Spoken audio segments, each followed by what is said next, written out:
हिंदुस्तान की सरजमी पर जब मुगलिया सल्तनत का सूरज चमक रहा था, तब शहंशाह अकबर का दरबार सिर्फ अपनी शानो शौकत के लिए ही नहीं, बल्कि अपनी बुद्धिमानी की चर्चाओं के लिए भी मशहूर था।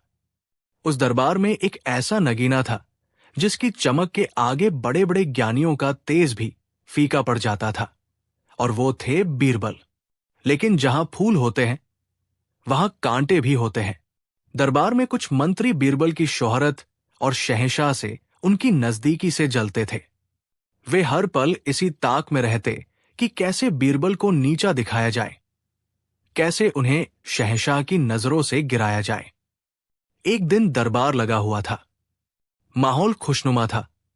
शहंशाह अकबर अपने दरबारियों की विद्वता पर इतरा रहे थे।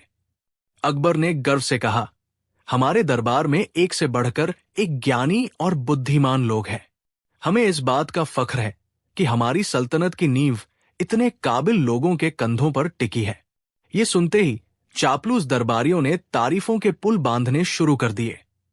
लेकिन एक दरबारी जो बीरबल से सबसे ज्यादा ईर्ष्या रखता था, हकीम जलालुद्दीन, हाथ जोड़कर खड़ा हुआ। उसने मीठी छुरी जैसी आवाज में कहा, आलम पनाह, आपकी बात 100% सच है। हमारा दरबार ज्ञान का सागर है, और इस सागर के सबसे अनमोल मोती तो हमारे प्रिय मित्र बीरबल है। उनकी बुद्धि का तो कोई सानी ही नहीं।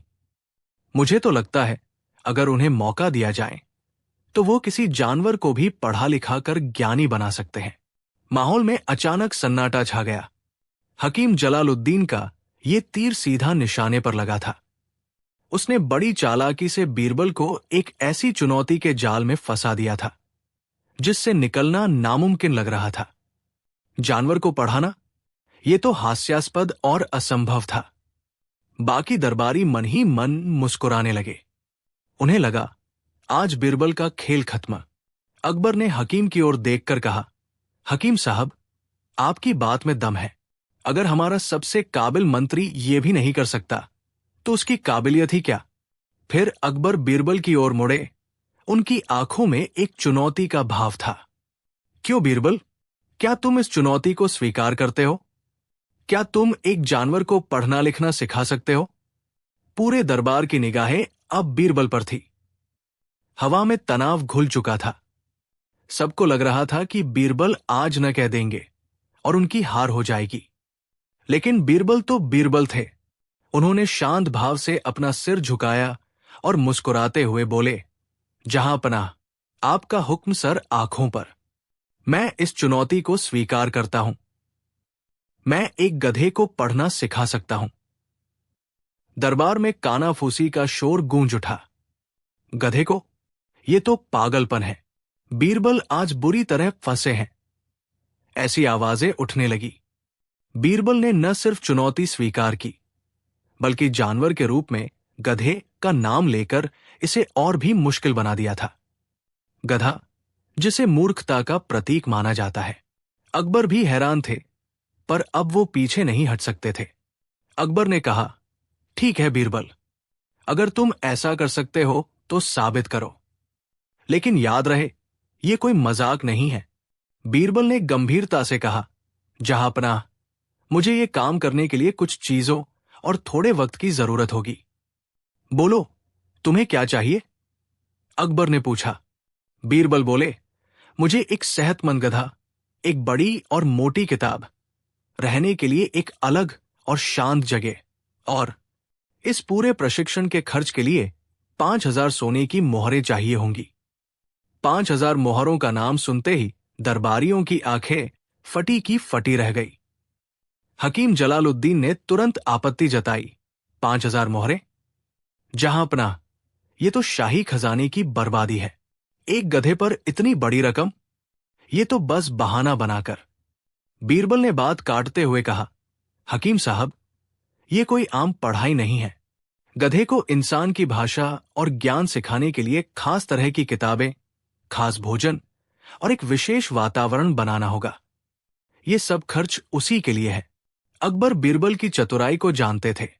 उन्हें लगा कि इस चुनौती के पीछे जरूर कोई बड़ा खेल है। वो इस खेल को अंत तक देखना चाहते थे। मंजूर है, अकबर ने कहा, तुम्हें तुम्हारी हर चीज मिलेगी, पर तुम्हें कितना वक्त चाहिए? बीरबल ने सोचकर जवाब दिया, हुजूर, गधे का दिमाग इंसानों की तरह तेज नहीं होता। उसे ज्ञान ग्रहण करने में समय लगेगा। मुझे पूरे 6 महीने का वक्त चाहिए। 6 महीने। दरबारियों को यकीन हो गया कि बीरबल बस समय बर्बाद कर रहे हैं। शहंशाह अकबर ने बीरबल की सारी शर्तें मान ली और दरबार बर्खास्त कर दिया। अगले ही दिन से बीरबल अपने काम में लग गए।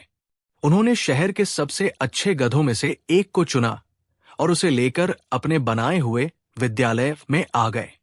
दरबारियों ने अपने जासूस छोड़ रखे थे, ये देखने के लिए कि आखिर बीरबल करते क्या है। जासूसों ने जो देखा वो बड़ा ही अजीब था। बीरबल हर सुबह गधे को नहलाते, उसे अच्छा खाना खिलाते और फिर एक बड़ी सी किताब उसके सामने रख देते। वो किताब का एक एक पन्ना पलटते और जोर जोर से कुछ पढ़ते, जैसे किसी बच्चे को पढ़ा रहे हों। गधा चुपचाप खड़ा रहता। ये सिलसिला रोज चलता, लेकिन बीरबल की असली तरकीब कुछ और ही थी। वो उस मोटी किताब के हर 2 पन्नों के बीच में चने के कुछ दाने छिपा देते थे। जब वो किताब गधे के सामने रखते, तो गधा दानों की महक सूंघकर अपनी जीभ से पन्नों को पलटने की कोशिश करता। जैसे ही वो एक पन्ना पलटता, उसे खाने के लिए चने मिल जाते। दिन बीते, हफ्ते बीते और फिर महीने। गधे को अब आदत पड़ चुकी थी। उसे समझ आ गया था कि पन्ना पलटने पर उसे इनाम में चने मिलेंगे।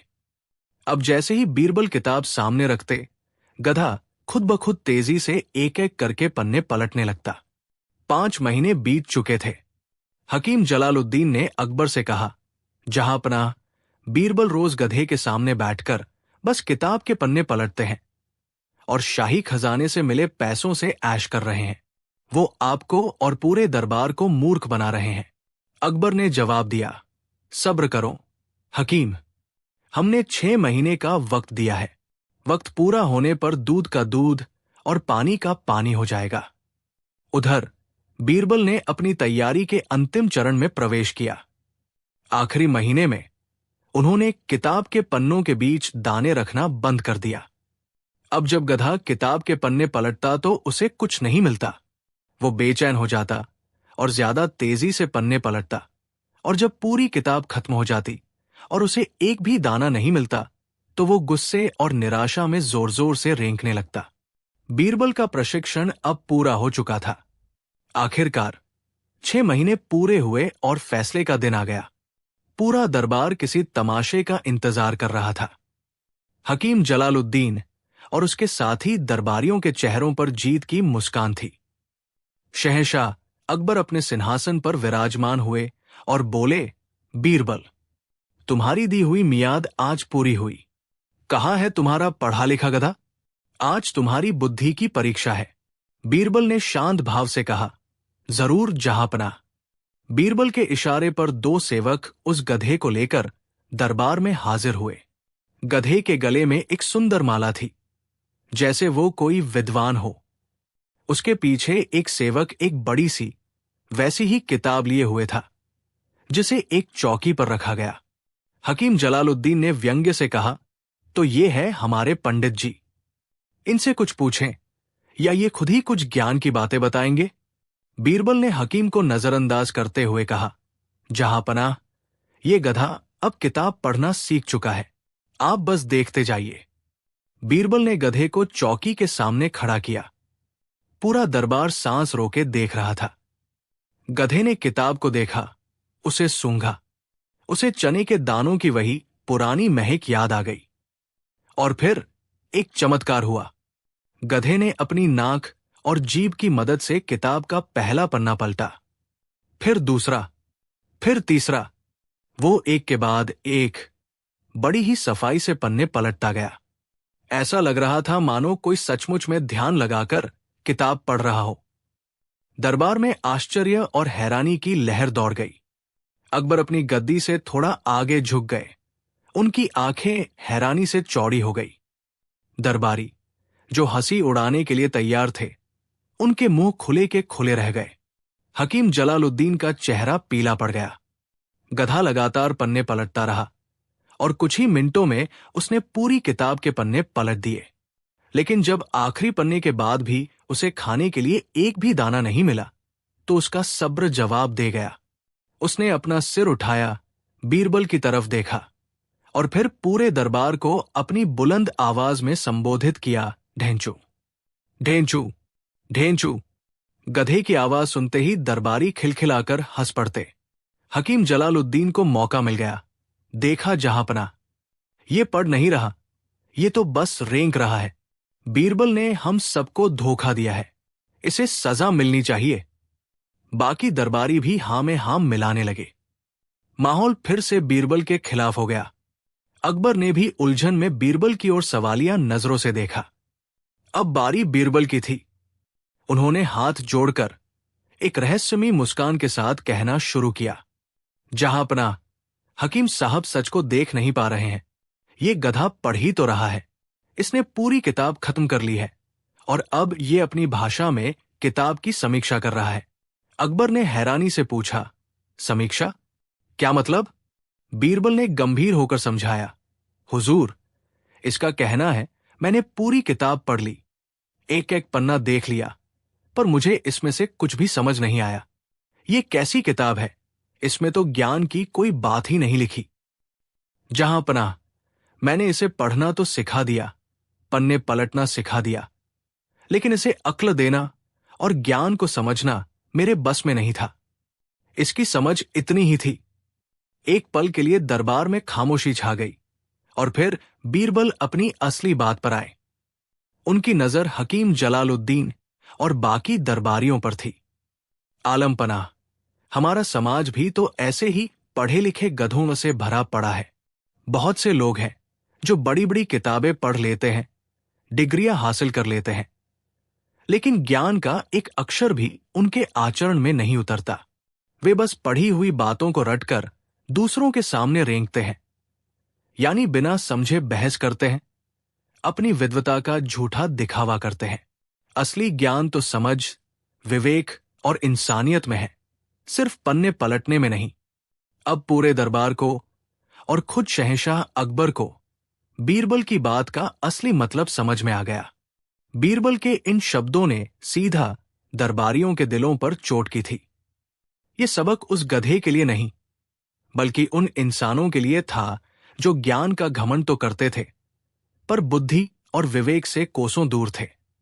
हकीम जलालुद्दीन और उसके साथियों के सिर शर्म से झुक गए। शहंशाह अकबर अपनी गद्दी से उठे और जोर से ठहाका लगाकर हंसे। वो बीरबल की बुद्धिमानी पर कायल हो गए।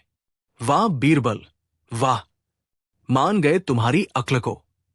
तुमने न सिर्फ एक नामुमकिन चुनौती को अपनी चतुराई से पूरा किया, बल्कि पूरे दरबार को एक ऐसा सबक सिखाया है जिसे हम जिंदगी भर नहीं भूलेंगे। तुमने साबित कर दिया कि असली ज्ञान रटने में नहीं, समझने में है। अकबर ने अपने गले से कीमती मोतियों की माला उतारकर बीरबल को पहना दी। उस दिन के बाद उन दरबारियों ने फिर कभी बीरबल को चुनौती देने की हिम्मत नहीं की। बीरबल ने एक साधारण से गधे के माध्यम से ये साबित कर दिया था कि बुद्धि किसी भी असंभव को संभव बना सकती है, और सबसे बड़ा सबक अक्सर सबसे सरल उदाहरणों में छिपा होता है। ये कहानी हमें आज भी यही सिखाती है कि सिर्फ किताबें पढ़ लेना ही शिक्षा नहीं है। असली शिक्षा वह है जो हमें बेहतर इंसान बनाए, हमें सही और गलत का फर्क समझाए और हमारे अंदर विवेक का दीपक जलाए। वरना पढ़े लिखे इंसान और पन्ने पलटने वाले गधे में कोई ज्यादा फर्क नहीं रह जाता। कहानी 2। मुगल सल्तनत की राजधानी आगरा में सुबह का सूरज अपनी सुनहरी किरणें बिखेर रहा था। दीवान-ए-आम में शहंशाह जलालुद्दीन मोहम्मद अकबर का दरबार अपनी पूरी भव्यता के साथ सजा हुआ था।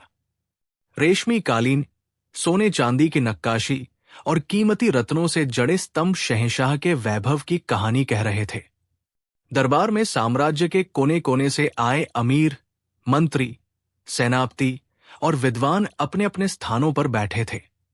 माहौल शांत और अनुशासित था, लेकिन इस शांति की सतह के नीचे ईर्ष्या और द्वेष की एक खतरनाक धारा बह रही थी। इस धारा का केंद्र थे बीरबल। बीरबल जो महज एक सलाहकार नहीं, बल्कि शहंशाह के सबसे करीबी दोस्त, उनके विश्वास पात्र और उनके नवरत्नों में सबसे चमकदार सितारे थे।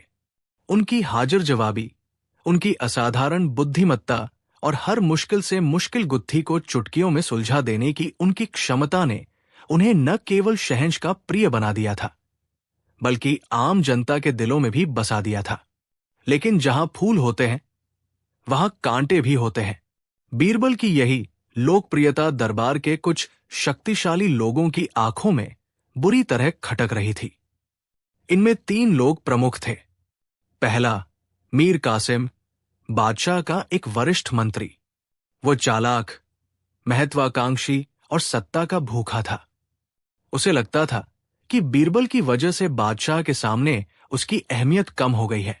वो सालों से जो सम्मान और निकटता पाने की कोशिश कर रहा था, वो बीरबल को बड़ी आसानी से मिल गई थी। दूसरा, पंडित रामफल, दरबार के मुख्य राजपुरोहित। वो शास्त्रों और वेदों के प्रकांड विद्वान थे, लेकिन उनका ज्ञान अहंकार से भरा हुआ था। उन्हें यह बात सहन नहीं होती थी कि एक साधारण परिवार से आया बीरबल, जिसके पास कोई औपचारिक शास्त्रीय शिक्षा नहीं थी, अपनी चतुराई से उन्हें बार बार निरुत्तर कर देता था। तीसरा, सेनापति जोरावर सिंह, एक बहादुर लेकिन सीधे सादे योद्धा। वो बीरबल की बुद्धिमत्ता को एक तरह की चालाकी समझते थे और मानते थे कि सल्तनत के फैसले तलवार की नोक पर होने चाहिए, न कि शब्दों के मायाजाल से। मीर कासिम ने उन्हें बड़ी चतुराई से ये विश्वास दिला दिया था कि बीरबल की बढ़ती ताकत सल्तनत के सैन्य ढांचे के लिए खतरा है। ये तीनों अक्सर गुप्त रूप से मिलते और बीरबल के खिलाफ जहर उगलते। एक रात मीर कासिम के महल के एक गुप्त कक्ष में वे तीनों फिर मिले। मीर कासिम के चेहरे पर एक कुटिल मुस्कान थी। भाइयों, उसने कहा, अब बहुत हुआ। हमें बीरबल को हमेशा के लिए रास्ते से हटाने के लिए कोई ऐसी योजना बनानी होगी जो अचूक हो। पंडित रामफल ने अपनी शिखा सहलाते हुए कहा, लेकिन कैसे? बादशाह तो उसकी परछाई से भी जुदा नहीं होते। हम उस पर कोई इल्जाम भी नहीं लगा सकते, क्योंकि उसकी चतुराई हर इल्जाम को बेबुनियाद साबित कर देती है। सेनापति जोरावर सिंह ने अपनी मूंछों पर ताव देते हुए कहा, अगर हुक्म मिले तो मैं अपनी तलवार से उसका सिर कलम कर दूं। नहीं सेनापति, मीर कासिम ने उसे रोका, ये मूर्खता होगी। बादशाह हमें जिंदा जमीन में गड़वा देंगे। हमें उसे मारना नहीं है, हमें उसे बादशाह की नजरों में गिराना है। हमें उसे एक ऐसी परीक्षा में डालना है जिससे वो बचकर निकल ही न सके। काफी देर तक सोचने के बाद मीर कासिम की आंखों में एक शैतानी चमक उभरी। उसने अपनी आवाज धीमी करते हुए कहा, मेरे दिमाग में एक तरकीब है। हम बादशाह के विश्वास और उनकी धर्मपरायणता का फायदा उठाएंगे। हम एक ऐसी परीक्षा का प्रस्ताव रखेंगे जिसे कोई साधारण इंसान पास ही नहीं कर सकता, खौलते हुए तेल की परीक्षा। यह सुनकर पंडित रामफल और जोरावर सिन्हा भी चौंक गए। मीर कासिम ने अपनी योजना विस्तार से बताई। हम बादशाह से कहेंगे कि सल्तनत में बहुत से लोग खुद को सच्चा और ईमानदार बताते हैं। क्यों न एक ऐसी दैवीय परीक्षा रखी जाए जिससे दूध का दूध और पानी का पानी हो जाए। प्राचीन काल में सत्य की परीक्षा के लिए अग्नि परीक्षा और जल परीक्षा होती थी। हम तेल परीक्षा का सुझाव देंगे। जो व्यक्ति सच्चा और ईश्वर का प्रिय होगा, खौलता हुआ तेल उसका बाल भी बांका नहीं कर पाएगा। और इस परीक्षा के लिए सबसे पहला नाम हम बीरबल का सुझाएंगे। पंडित रामफल ने दुष्टता से मुस्कुराते हुए कहा, हम कहेंगे कि चूंकि वो सबसे बुद्धिमान और गुणी होने का दावा करते हैं, तो उन्हें अपनी सच्चाई साबित करने का ये मौका जरूर लेना चाहिए। बादशाह अपनी प्रजा और दरबार के सामने इस प्रस्ताव को ठुकरा नहीं पाएंगे। और अगर बीरबल ने मना कर दिया, जोरावर सिंह ने पूछा, तो वो डरपोक और झूठा साबित हो जाएगा। मीर कासिम ने जवाब दिया, और अगर उसने हां कर दी तो उसका अंत निश्चित है। दोनों ही सूरतों में हमारी जीत है। ये योजना इतनी घातक और अचूक थी कि तीनों के चेहरे पर क्रूर मुस्कान फैल गई। उन्होंने बीरबल के पतन का जश्न मनाते हुए जाम टकराए। अगले दिन दरबार में एक अजीब सी गंभीरता थी। मीर कासिम ने बड़ी विनम्रता का ढोंग करते हुए बादशाह अकबर से बात करने की इजाजत मांगी। आलम पनाह, उसने कहा, गुस्ताखी माफ हो, लेकिन हम कुछ समय से देख रहे हैं कि दरबार में सत्य और निष्ठा को लेकर बहुत बहस होती है। हर कोई खुद को दूसरे से बेहतर साबित करना चाहता है। हम चाहते हैं कि आपकी सल्तनत का नाम इतिहास में न्याय और सच्चाई के लिए अमर हो जाए। अकबर, जो हमेशा ऐसे आध्यात्मिक और दार्शनिक विषयों में रुचि रखते थे, उसकी बातों को ध्यान से सुनने लगे। पंडित रामफल ने बात को आगे बढ़ाया। जहांपनाह, हमारे शास्त्रों में लिखा है कि ईश्वर हमेशा सच्चे और पवित्र हृदय वाले व्यक्ति की रक्षा करता है। अग्नि भी उसे जला नहीं सकती और जल भी उसे डुबो नहीं सकता। हम चाहते हैं कि दरबार में एक सत्य की परीक्षा का आयोजन किया जाए। कैसी परीक्षा? अकबर ने उत्सुकता से पूछा। एक कढ़ाई में तेल को खौलाया जाएगा। मीर कासिम ने अपनी योजना का खुलासा किया। जो व्यक्ति खुद को सच्चा और ईश्वर का भक्त मानता है, वो अपना हाथ उस खौलते तेल में डालेगा।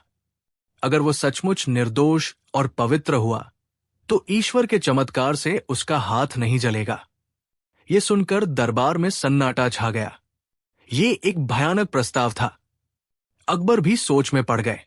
उन्हें यह विचार थोड़ा क्रूर लगा, लेकिन इसके पीछे छिपी दैवीय न्याय की अवधारणा ने उन्हें आकर्षित भी किया। तभी मीर कासिम ने अपना आखिरी दाव चला। और जहांपनाह, इस परीक्षा के लिए सबसे उपयुक्त व्यक्ति हमारे प्रिय बीरबल ही हो सकते हैं। वो न केवल आपके सबसे वफादार हैं, बल्कि उनकी बुद्धिमत्ता और सच्चाई की मिसालें पूरी दुनिया में दी जाती है। यदि वह इस परीक्षा में सफल होते हैं, तो पूरी दुनिया में आपकी सल्तनत और आपके न्याय का डंका बज जाएगा, और बीरबल की महानता पर शक करने वालों के मुंह पर हमेशा के लिए ताला लग जाएगा। ये एक ऐसा जाल था जिसमें अकबर फंसते जा रहे थे। प्रस्ताव को इस तरह पेश किया गया था कि उसे अस्वीकार करना बीरबल की सच्चाई पर संदेह करने जैसा लगता। दरबारियों की निगाहें अकबर और बीरबल पर टिक गई। अकबर ने बीरबल की ओर देखा। उनके मन में एक तूफान चल रहा था। एक तरफ उनका बीरबल के लिए गहरा स्नेह था। वो अपने सबसे प्यारे दोस्त को इस जानलेवा खतरे में नहीं डालना चाहते थे। दूसरी तरफ एक बादशाह के तौर पर उन पर निष्पक्ष दिखने का दबाव था। अगर वो मना करते, तो लोग कहते कि बादशाह अपने चहेते को बचा रहे हैं। अकबर ने भारी मन से बीरबल से पूछा, बीरबल, इस प्रस्ताव पर तुम्हारा क्या कहना है? मीर कासिम, पंडित रामफल और जोरावर सिंह की आंखें चमक रही थी। उन्हें लगा कि उनका शिकार अब फंस चुका है। सबकी आंखें बीरबल पर गड़ी थी। लोगों को उम्मीद थी कि बीरबल डर जाएंगे, गिड़गिड़ाएंगे या इस बेतुकी परीक्षा से बचने के लिए कोई तर्क देंगे, लेकिन उनके चेहरे पर डर का कोई निशान नहीं था। वो अपनी जगह से उठे, बादशाह को सलाम किया और उनके चेहरे पर एक रहस्यमयी मुस्कान थी। आलम पनाह, बीरबल ने शांत और स्थिर आवाज में कहा, मीर कासिम साहब ने बहुत ही नेक प्रस्ताव रखा है। मैं अपनी सच्चाई और आपकी सल्तनत के प्रति अपनी वफादारी साबित करने के लिए किसी भी परीक्षा से गुजरने को तैयार हूं। मुझे ये सत्य की परीक्षा सहर्ष स्वीकार है। ये सुनते ही तीनों षड्यंत्रकारियों के चेहरे खिल उठे। उनकी योजना सफल हो रही थी। अकबर का दिल बैठ गया। उन्हें लगा कि बीरबल ने जल्दबाजी में फैसला ले लिया है, लेकिन बीरबल अभी चुप नहीं हुए थे। उन्होंने अपनी बात आगे बढ़ाई। लेकिन जहांपनाह, मेरी एक छोटी सी शर्त है। कैसी शर्त? अकबर ने कुछ उम्मीद के साथ पूछा। बीरबल ने मीर कासिम, पंडित रामफल और जोरावर सिंह की ओर देखते हुए कहा, यह परीक्षा दरबार के सबसे सच्चे और गुणी व्यक्ति को खोजने के लिए है। मैं तो एक साधारण सा सेवक हूं। मुझसे कहीं ज्यादा गुणी, ज्ञानी और ईश्वर के करीब तो हमारे ये वरिष्ठ मंत्रीगण हैं। मीर कासिम साहब अपनी ईमानदारी के लिए जाने जाते हैं। पंडित रामफल जी तो धर्म और शास्त्रों के ज्ञाता है, और सेनापति जोरावर सिंह जी अपनी निडरता और सच्चाई के लिए प्रसिद्ध है। बीरबल ने एक पल रुककर दरबार में नजर दौड़ाई और फिर कहा, मैं तो पापी हूं, हो सकता है मेरा हाथ जल जाए, लेकिन अगर मुझसे पहले ये तीनों महानुभाव इस परीक्षा को सफलतापूर्वक पास कर लेते हैं तो मुझे यकीन हो जाएगा कि ईश्वर सच में अपने भक्तों की रक्षा करता है। उनके इस चमत्कार को देखकर मेरा आत्मविश्वास बढ़ जाएगा और मैं खुशी खुशी खौलते तेल में हाथ डाल दूंगा। उन्होंने अपनी बात का सार प्रस्तुत करते हुए कहा, तो मेरी शर्त बस इतनी है कि इस परीक्षा की शुरुआत मुझसे नहीं, बल्कि इस नेक विचार को प्रस्तावित करने वाले इन तीन महानुभावों से की जाए। आखिर जो दूसरों के लिए सच्चाई का इतना ऊंचा मापदंड तय कर रहा है, उसे पहले खुद तो उस पर खरा उतरना ही चाहिए। बीरबल का यह दाव एक ब्रह्मास्त्र की तरह था। उसने पूरी बाजी ही पलट दी थी। जो गड्ढा उन्होंने बीरबल के लिए खोदा था, अब वे खुद उसी में गिरने की कगार पर थे।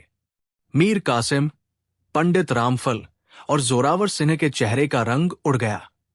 उनके गले सूख गए और माथे पर पसीने की बूंदें उभर आई। वे सपने में भी नहीं सोच सकते थे कि बीरबल उनकी ही चाल को उन पर इस तरह उल्टा कर देंगे। शहंशाह अकबर को बीरबल की इस चतुराई पर हंसी आ गई। उनका सारा डर और चिंता दूर हो गई। उन्होंने अपनी हंसी को बड़ी मुश्किल से रोकते हुए गंभीर चेहरा बनाया और कहा, बीरबल की शर्त में बहुत दम है। ये तो न्याय का तकाजा है।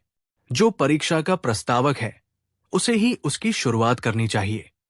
हमें बीरबल की ये शर्त मंजूर है। परीक्षा के लिए अगले दिन का समय तय किया गया। आगरा के किले के एक बड़े चौक में इसका आयोजन किया गया। खबर पूरे शहर में फैल चुकी थी और हजारों लोगों की भीड़ ये अनोखा चमत्कार देखने के लिए जमा हो गई थी। चौक के बीचों बीच एक विशाल लोहे की कढ़ाई रखी गई थी, जिसके नीचे लकड़ियों का ढेर लगाकर आग जला दी गई थी। लकड़ियां धधक रही थी और कढ़ाई में भरा सरसों का तेल उबल रहा था। उससे उठती गर्म भाप और तेल के खौलने की छनछनाती आवाज दूर तक सुनाई दे रही थी और देखने वालों के दिलों में दहशत पैदा कर रही थी। शहंशाह अकबर अपने शाही मंच पर विराजमान थे। बीरबल शांत भाव से उनके पास खड़े थे। दूसरी तरफ तीनों षड्यंत्रकारियों की हालत बेहद खराब थी। रात भर उन्हें नींद नहीं आई थी। मौत उनके सामने नाच रही थी। मीर कासिम का चालाक दिमाग काम करना बंद कर चुका था। पंडित रामफल अपने सारे श्लोक और मंत्र भूल चुके थे और बहादुर सेनापति जोरावर सिन्हा के पैर किसी कायर की तरह कांप रहे थे। अकबर ने अपनी बुलंद आवाज में घोषणा की, सत्य की परीक्षा का समय आ गया है। जैसा कि तय हुआ था, इस परीक्षा की शुरुआत मंत्री मीर कासिम करेंगे। सिपाहियों ने मीर कासिम को पकड़कर खौलते तेल की कढ़ाई के पास लाकर खड़ा कर दिया। तेल की भयानक गर्मी से उसका चेहरा झुलसने लगा। उसने कांपते हुए बादशाह की ओर देखा। उसकी आंखों में मौत का खौफ साफ दिख रहा था। जहां पनाह, मुझ पर रहम करे। वो गिड़गिड़ाया, मैं इस परीक्षा के लायक नहीं हूं। मैं एक साधारण इंसान हूं। मुझ में कोई दैवीय शक्ति नहीं है। लेकिन कल तो तुम बड़े विश्वास से कह रहे थे कि ईश्वर सच्चों की रक्षा करता है। अकबर ने कठोरता से कहा, क्या तुम्हें अपनी सच्चाई पर भरोसा नहीं है? मीर कासिम के पास कोई जवाब नहीं था। वो समझ गया कि अब बचने का कोई रास्ता नहीं है। तभी बीरबल ने आगे बढ़कर कहा, आलम पनाह, शायद मीर साहब को अकेले डर लग रहा है। पंडित जी और सेनापति जी को भी इनके पास बुला लिया जाए। तीनों साथ मिलकर अपनी सच्चाई का प्रमाण देंगे तो हिम्मत बनी रहेगी। ये सुनकर पंडित रामफल और जोरावर सिन्हा भी कांपने लगे। सिपाहियों ने उन्हें भी घसीटकर कढ़ाई के पास खड़ा कर दिया। अब मौत उन तीनों के सामने खड़ी थी। खौलता हुआ तेल उन्हें अपनी ओर बुला रहा था। इस असहनीय डर ने उनके अंदर के सारे राज उगलवा दिए। अब और बर्दाश्त करना असंभव था। मीर कासिम जोर जोर से रोता हुआ बादशाह के कदमों में गिर पड़ा। मुझे माफ कर दीजिए जहांपनाह, ये सब एक साजिश थी, एक झूठ था। पंडित रामफल और जोरावर सिन्हा भी उसके साथ जमीन पर गिरकर माफी मांगने लगे। कैसी साजिश? अकबर ने गरज कर पूछा। मीर कासिम ने रोते हुए सारी सच्चाई उगल दी। उसने बताया कि कैसे वे तीनों बीरबल की लोकप्रियता से जलते थे और उसे रास्ते से हटाने के लिए उन्होंने ये जानलेवा योजना बनाई थी। उन्होंने अपना हर गुनाह, हर साजिश, हर झूठ कबूल कर लिया। पूरा दरबार और वहां मौजूद जनता ये सुनकर सन्न रह गई। शहंशाह अकबर का चेहरा गुस्से से लाल हो गया। उन्हें इस बात पर बेहद क्रोध आया कि उनके ही मंत्रियों ने न केवल उनके सबसे वफादार दोस्त की जान लेने की कोशिश की, बल्कि धर्म और ईश्वर के नाम पर उन्हें भी गुमराह किया। उन्होंने जल्लादों को बुलाया और हुक्म दिया, इन तीनों गद्दारों को ले जाओ और इसी खौलते तेल की कढ़ाई में फेंक दो। गद्दारी की यही सजा है। तीनों मंत्री मौत के डर से और जोर जोर से चीखने लगे। तभी बीरबल ने आगे बढ़कर बादशाह का हाथ पकड़ लिया। ठहरिए आलम पनाह, उन्होंने बड़ी विनम्रता से कहा, क्या तुम इन गद्दारों के लिए माफी मांग रहे हो बीरबल? अकबर ने हैरानी से पूछा। नहीं जहां पनाह, बीरबल ने जवाब दिया, मैं माफी नहीं मांग रहा, मैं न्याय की बात कर रहा हूं। इन्हें खौलते तेल में फेंकना इनकी साजिश को सफल करने जैसा होगा। ये तो मेरी जान लेना चाहते थे। अगर आप भी वही करेंगे तो आप में और इनमें क्या फर्क रह जाएगा? इन्हें मारने से बड़ा दंड इन्हें जीवित रखकर दिया जा सकता है। क्या मतलब? अकबर ने पूछा। बीरबल ने कहा, इनकी सबसे बड़ी सजा इनकी सार्वजनिक बेइज्जती है, जो आज हजारों लोगों के सामने हो चुकी है। इन्हें इनके पदों से हटा दिया जाए और इनकी सारी संपत्ति जब्त कर ली जाए। इन्हें एक आम नागरिक की तरह जीवन बिताने के लिए छोड़ दिया जाए। हर रोज जब ये बाजार में निकलेंगे तो लोग इन्हें देखकर थूकेंगे और गद्दार कहकर बुलाएंगे। मौत से भी भयानक सजा यही है, जहां पनाह।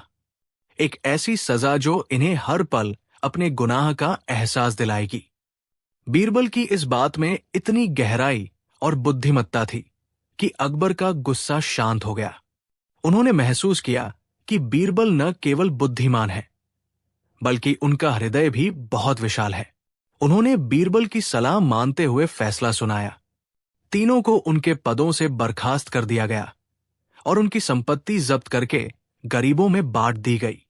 उन्हें अपमानित करके शहर में रहने के लिए छोड़ दिया गया। जब सब शांत हो गया तो अकबर ने बीरबल को गले लगा लिया। बीरबल, आज तुमने न केवल अपनी जान बचाई, बल्कि हमें न्याय का एक नया और गहरा अर्थ भी सिखाया। तुम सचमुच इस सल्तनत के सबसे अनमोल रत्न हो। बीरबल ने मुस्कुराते हुए कहा, जहां पनाह, आग और तेल सोने की शुद्धता परख सकते हैं, इंसान के चरित्र की नहीं। इंसान के चरित्र की असली परीक्षा तो उसके कर्मों और मुश्किल समय में उसकी बुद्धि से होती है। यह किस्सा हमेशा के लिए इतिहास में दर्ज हो गया और लोगों को यह सबक सिखा गया कि जो दूसरों के लिए गड्ढा खोदता है, वो एक दिन खुद ही उसमें गिरता है। कहानी 3। हिंदुस्तान की तारीख गवाह है कि जब जब शहंशाह अकबर का जिक्र होता है, तब तब एक और नाम ज़बान पर आता है, बीरबल। अकबर अगर मुगलिया सल्तनत के चमकते सूरज थे, तो बीरबल उस सूरज की सबसे तेज किरण, जो अपनी रोशनी से हर अंधेरे को चीर देती थी। बीरबल सिर्फ एक मंत्री नहीं थे, वो अकबर के दोस्त थे, उनके सलाहकार थे, उनकी आत्मा की आवाज थे। लेकिन जहां रोशनी होती है, वहां साये भी होते हैं। अकबर के दरबार में कई अमीर, मंत्री और सिपह सालार थे, जो अपनी काबिलियत पर बड़ा नाज करते थे। वो बीरबल से जलते थे। उन्हें शहंशाह का बीरबल को इतना महत्व देना एक आंख नहीं भाता था। उन्हें लगता था कि बीरबल एक साधारण ब्राह्मण अपनी चापलूसी और लच्छेदार बातों से शहंशाह को भरमाए रखता है। वो सब एक ऐसे मौके की तलाश में थे जब वो बीरबल को पूरे दरबार के सामने जलील कर सके और शहंशाह को ये दिखा सके कि बीरबल के बिना भी उनका दरबार चल सकता है, बल्कि ज्यादा बेहतर चल सकता है। एक सुबह दरबार का माहौल कुछ बदला बदला सा था। शहंशाह अकबर किसी गहरी सोच में डूबे हुए थे। उनकी त्योरी चढ़ी हुई थी और चेहरे पर एक अजीब सी उदासी थी। दरबारियों ने आज तक शहंशाह को इतने परेशान हाल में नहीं देखा था। किसी की हिम्मत नहीं हो रही थी कि उनसे उनकी परेशानी का सबब पूछे। काफी देर की खामोशी के बाद शहंशाह अकबर ने एक गहरी सांस ली और अपनी भारी आवाज में बोले, आज हम बहुत परेशान हैं। कल रात हमने एक ख्वाब देखा और उस ख्वाब ने हमारी नींद उड़ा दी है। ये सुनते ही दरबार में एक हरकत सी हुई। सभी दरबारी चौकन्ने हो गए। शहंशाह ने आगे कहा, हमने ख्वाब में देखा कि हमारे यानी शहंशाहैंद के मुंह के सारे दांत एक एक करके टूट गए सिवाय एक के। ये सुनकर दरबारी एक दूसरे का मुंह ताकने लगे। भला ये कैसा अजीब और मनहूस सपना था। अकबर ने अपनी परेशान आवाज में पूछा, आप सब इस सल्तनत के सबसे ज्ञानी और समझदार लोग हैं। कोई हमें इस ख्वाब का मतलब बता सकता है? इस अशुभ सपने का हमारी जिंदगी और हमारी सल्तनत पर क्या असर पड़ेगा? अब दरबारियों को अपना सुनहरा मौका नजर आया। बीरबल उस दिन किसी जरूरी काम से दरबार में मौजूद नहीं थे। दरबारियों ने सोचा, आज बीरबल यहां नहीं है। यही सही वक्त है शहंशाह को अपनी काबिलियत दिखाने का और यह साबित करने का कि वो बीरबल से कम नहीं है। सबसे पहले दरबार के मुख्य ज्योतिषी पंडित भानु प्रताप अपनी जगह से उठे। उन्हें अपनी ज्योतिष विद्या पर बड़ा घमंड था। उन्होंने गंभीर और दुखद आवाज में कहा, आलम पनाह, ये सपना तो बहुत ही अशुभ है। ज्योतिष शास्त्र के अनुसार सपने में दांतों का टूटना परिवार पर आने वाली बहुत बड़ी विपत्ति का संकेत होता है। अकबर का चेहरा और गंभीर हो गया। विपत्ति? कैसी विपत्ति? साफ साफ कहो। पंडित भानु प्रताप ने डरते डरते कहा, गुस्ताखी माफ जहांपनाह, पर सपने का अर्थ है कि आपके सारे रिश्तेदार, आपके सारे अजीज एक एक करके आपके सामने ही इस दुनिया से रुखसत हो जाएंगे और अंत में आप बिल्कुल अकेले रह जाएंगे। ये व्याख्या सुनते ही अकबर आगब बुला हो गए। वो पहले ही परेशान थे और इस मनहूस भविष्यवाणी ने उनके जख्मों पर नमक छिड़क दिया था। खामोश, शहंशाह दहाड़े, तुम्हारी ये हिम्मत कैसे हुई हमारे सामने ऐसी मनहूस बात करने की? क्या तुम चाहते हो कि हम जीते जी अपने अजीजों का मातम मनाएं? इससे पहले कि पंडित भानु प्रताप कुछ कह पाते, एक और मंत्री हकीम नूरुद्दीन खड़े हुए। उन्होंने चापलूसी भरी आवाज में कहा, जहांपनाह, पंडित जी शायद थोड़े कठोर हो गए, लेकिन बात का सार यही है। सपने में दांतों का गिरना अपनों से बिछड़ने का ही प्रतीक है। ये एक चेतावनी है कि सल्तनत पर कोई भारी संकट आने वाला है। एक के बाद एक कई दरबारी उठे। सबने अपनी अपनी समझ के हिसाब से सपने की व्याख्या की, लेकिन हर व्याख्या का अंत एक ही था, मनहूसियत, अकेलापन और सल्तनत पर आने वाला संकट। हर एक व्याख्या शहंशाह अकबर के दिल में एक तीर की तरह चुभ रही थी। वो जिन्हें अपनी सल्तनत का स्तंभ समझते थे, वो आज उन्हें दिलासा देने के बजाय उनके डर को और बढ़ा रहे थे। उनका गुस्सा 7वें आसमान पर पहुंच गया। अकबर चीख कर बोले, बस, बहुत हो गया। तुम सब के सब मनहूस हो। तुम लोग ज्ञानी नहीं, बल्कि हमारे दुख में मजा लेने वाले गिद्ध हो। सिपाहियों, इन सबको ले जाकर कालकोठरी में डाल दो। इनकी ज़बानें सिर्फ जहर उगलना जानती है। हुक्म मिलते ही सिपाही आगे बढ़े और उन सभी दरबारियों को पकड़कर ले जाने लगे जिन्होंने सपने की व्याख्या की थी। दरबार में हड़कंप मच गया। ठीक उसी वक्त बीरबल दरबार में दाखिल हुए। उन्होंने दरबार का नक्शा देखा तो हैरान रह गए। शहंशाह गुस्से में लाल पीले हो रहे थे। कुछ मंत्री सहमे हुए कोनों में खड़े थे और कुछ को सिपाही घसीटते हुए ले जा रहे थे। बीरबल ने एक मंत्री से धीरे से पूछा, माजरा क्या है? जहांपनाह इतने गुस्से में क्यों है? मंत्री ने डरते डरते पूरी कहानी बीरबल को बता दी। सारी बात सुनकर बीरबल के चेहरे पर एक हल्की सी मुस्कान आई। वो सीधे शहंशाह अकबर के पास पहुंचे और अदब से झुके। उन्होंने शांत और मीठी आवाज में कहा, आलम पनाह, क्या मैं आपकी परेशानी का कारण जान सकता हूं? अकबर ने गुस्से में बीरबल की तरफ देखा। तुम कहाँ थे बीरबल? देखो, तुम्हारे न होने पर इन मनहूसों ने क्या गुल खिलाया है। इन्होंने हमारे एक ख्वाब को हमारे लिए एक भयानक हकीकत बना दिया है। अकबर ने अपना सपना एक बार फिर बीरबल को सुनाया। बीरबल ने पूरा सपना बड़े ध्यान से सुना। उनके चेहरे पर न कोई डर था, न कोई चिंता। सपना सुनने के बाद वह मुस्कुराए। उनकी मुस्कान देखकर अकबर को और गुस्सा आ गया। अकबर झल्लाकर बोले, तुम मुस्कुरा रहे हो बीरबल, क्या तुम्हें हमारी परेशानी में मजा आ रहा है? बीरबल ने हाथ जोड़कर कहा, नहीं जहांपनाह, मैं तो आपकी किस्म इजहार पर मुस्कुरा रहा हूं। मैं तो इस बात पर खुश हो रहा हूं कि खुदा ने आपको कितना बड़ा तोहफा दिया है। जहांपनाह, यह सपना अशुभ नहीं, बल्कि इस दुनिया का सबसे मुबारक ख्वाब है। आपको तो जश्न मनाना चाहिए। अकबर हैरानी से बोले, मुबारक? जश्न? ये तुम क्या कह रहे हो बीरबल? क्या तुम पागल हो गए हो? सारे दांतों का टूट जाना मुबारक कैसे हो सकता है? अब बीरबल ने अपनी चतुराई का वो पासा फेंका जिसने पूरी बाजी पलट दी। उन्होंने उत्साह भरी आवाज में कहा, आलम पनाह, जरा गौर फरमाइए। इस सपने का मतलब वो नहीं है जो इन नासमझ लोगों ने निकाला है। इस सपने का असली मतलब तो ये है कि आप अपने सभी रिश्तेदारों और अजीजों में सबसे लंबी उम्र पाएंगे। आप उन सबसे ज्यादा जिएंगे। एक पल का मौन, और फिर बीरबल ने अपनी बात को और स्पष्ट किया। जहांपनाह, सपने का अर्थ है कि आपके सारे प्रियजन आपके रहते हुए ही अपनी पूरी जिंदगी जी लेंगे और आप उन सबको देखने के लिए मौजूद रहेंगे। आपके सामने कोई नहीं जाएगा, बल्कि सब अपनी उम्र पूरी करके जाएंगे और आप उन सब के बाद तक इस दुनिया में रहेंगे। आप एक लंबी और सेहतमंद जिंदगी जिएंगे। बताइए जहांपनाह, इससे ज्यादा मुबारक बात और क्या हो सकती है? शहंशाह अकबर का चेहरा देखने लायक था। जहां कुछ देर पहले गुस्सा और दुख के काले बादल छाए थे, वहां अब राहत और खुशी की धूप खिल उठी थी।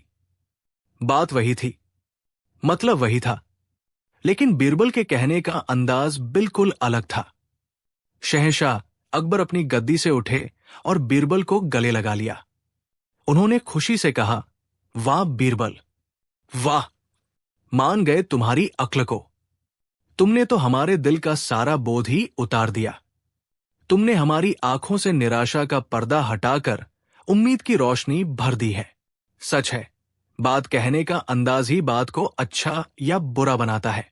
अब अकबर की नजर उन दरबारियों पर पड़ी जिन्हें सिपाही पकड़कर ले जा रहे थे। उनका गुस्सा अब उन पर तरस में बदल गया था। सिपाहियों, इन्हें छोड़ दो। सिपाही दरबारियों को छोड़ देते हैं। वो सब शर्म से सिर झुकाए खड़े हो जाते हैं।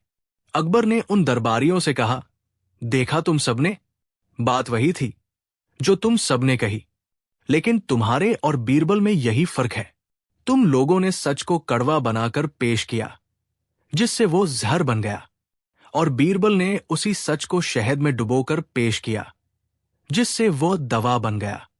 तुम लोग सिर्फ शब्दों का अर्थ जानते हो, और बीरबल शब्दों की आत्मा को पहचानता है। अब बीरबल उन सभी दरबारियों की ओर मुड़े। उनकी आंखों में न कोई घमंड था, न कोई मजाक उड़ाने का भाव। उनकी आंखों में एक सीख थी। उन्होंने शांत भाव से कहा, मेरे दोस्तों, ज्ञान का मतलब सिर्फ सच जानना नहीं होता। ज्ञान का असली मतलब ये जानना है कि सच को कब, कहां और कैसे कहना है। एक ही सच किसी के लिए जख्म बन सकता है और किसी के लिए मरहम। एक बुद्धिमान व्यक्ति वही है जो अपने शब्दों से लोगों को तोड़े नहीं, बल्कि जोड़े। जो अंधेरा न दिखाए, बल्कि एक छोटा सा दिया जला दे। सभी दरबारियों के सिर शर्म और सम्मान से झुक गए। आज उन्हें अपनी गलती का एहसास हुआ था। उन्होंने बीरबल को नीचा दिखाने की कोशिश की थी, लेकिन बीरबल ने उन्हें ही एक ऐसा आईना दिखा दिया था जिसमें उन्हें अपना असली अक्स नजर आ गया था। उस दिन बीरबल ने सिर्फ एक सपने की व्याख्या नहीं की थी, उन्होंने पूरे दरबार को संवाद की कला का, सकारात्मकता की शक्ति का और बुद्धि के सही इस्तेमाल का एक ऐसा पाठ पढ़ाया था जिसे वो जिंदगी भर नहीं भूल सके। उन्होंने एक भी कठोर शब्द कहे बिना अपनी मीठी जुबान और तेज दिमाग से उन सभी दरबारियों की बोलती बंद कर दी थी जो खुद को 30 मार खा समझते थे। उस दिन के बाद दरबार में बीरबल का सम्मान 100 गुना और बढ़ गया और सबने ये मान लिया कि सल्तनत को चलाने के लिए सिर्फ तलवारों और खजानों की ही नहीं, बल्कि बीरबल जैसी बुद्धि और जुबान की भी उतनी ही जरूरत है। कहानी 4। मुगलिया सल्तनत का दौर था। आगरा शहर अपनी पूरी शानो शौकत के साथ दुनिया में अपनी धाक जमाए हुए था।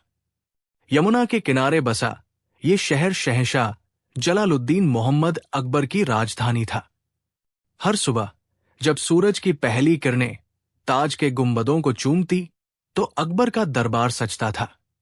ये दरबार सिर्फ न्याय और शासन का केंद्र नहीं था, बल्कि ज्ञान, कला और बुद्धि के प्रदर्शन का एक भव्य मंच भी था। और इस मंच के सबसे चमकदार सितारे थे बीरबल, एक ऐसा व्यक्ति जिसकी हाजिर जवाबी और बुद्धिमानी के किस्से सरहदों के पार तक मशहूर थे। शहंशाह अकबर को बीरबल पर अटूट विश्वास था और यही विश्वास दरबार के कुछ अमीरों और मंत्रियों की आंखों में कांटे की तरह चुभता था। उन्हें लगता था कि बीरबल सिर्फ बातों के धनी हैं और शहंशाह को अपनी मीठी मीठी बातों में उलझा कर रखते हैं। इन जलने वालों में सबसे आगे थे इनायत खान, शाही खजांची। इनायत खान को अपने पद का, अपनी समझ का और अपने काम का बड़ा घमंड था। वो हर चीज को नंबरों और हिसाब किताब की तराजू में तौलते थे। उनके लिए दुनिया में हर चीज गिनी जा सकती थी, मापी जा सकती थी, और जो चीज गिनी न जा सके वो व्यर्थ थी। बीरबल की दार्शनिक बातें और चतुराई भरे जवाब उन्हें हवा हवाई लगते थे। वो एक ऐसे मौके की तलाश में थे जब वो बीरबल को शहंशाह और पूरे दरबार के सामने गलत साबित कर सकें, ये दिखा सके कि बीरबल की बुद्धि की भी एक सीमा है। एक दिन दरबार अपने पूरे शबाब पर था।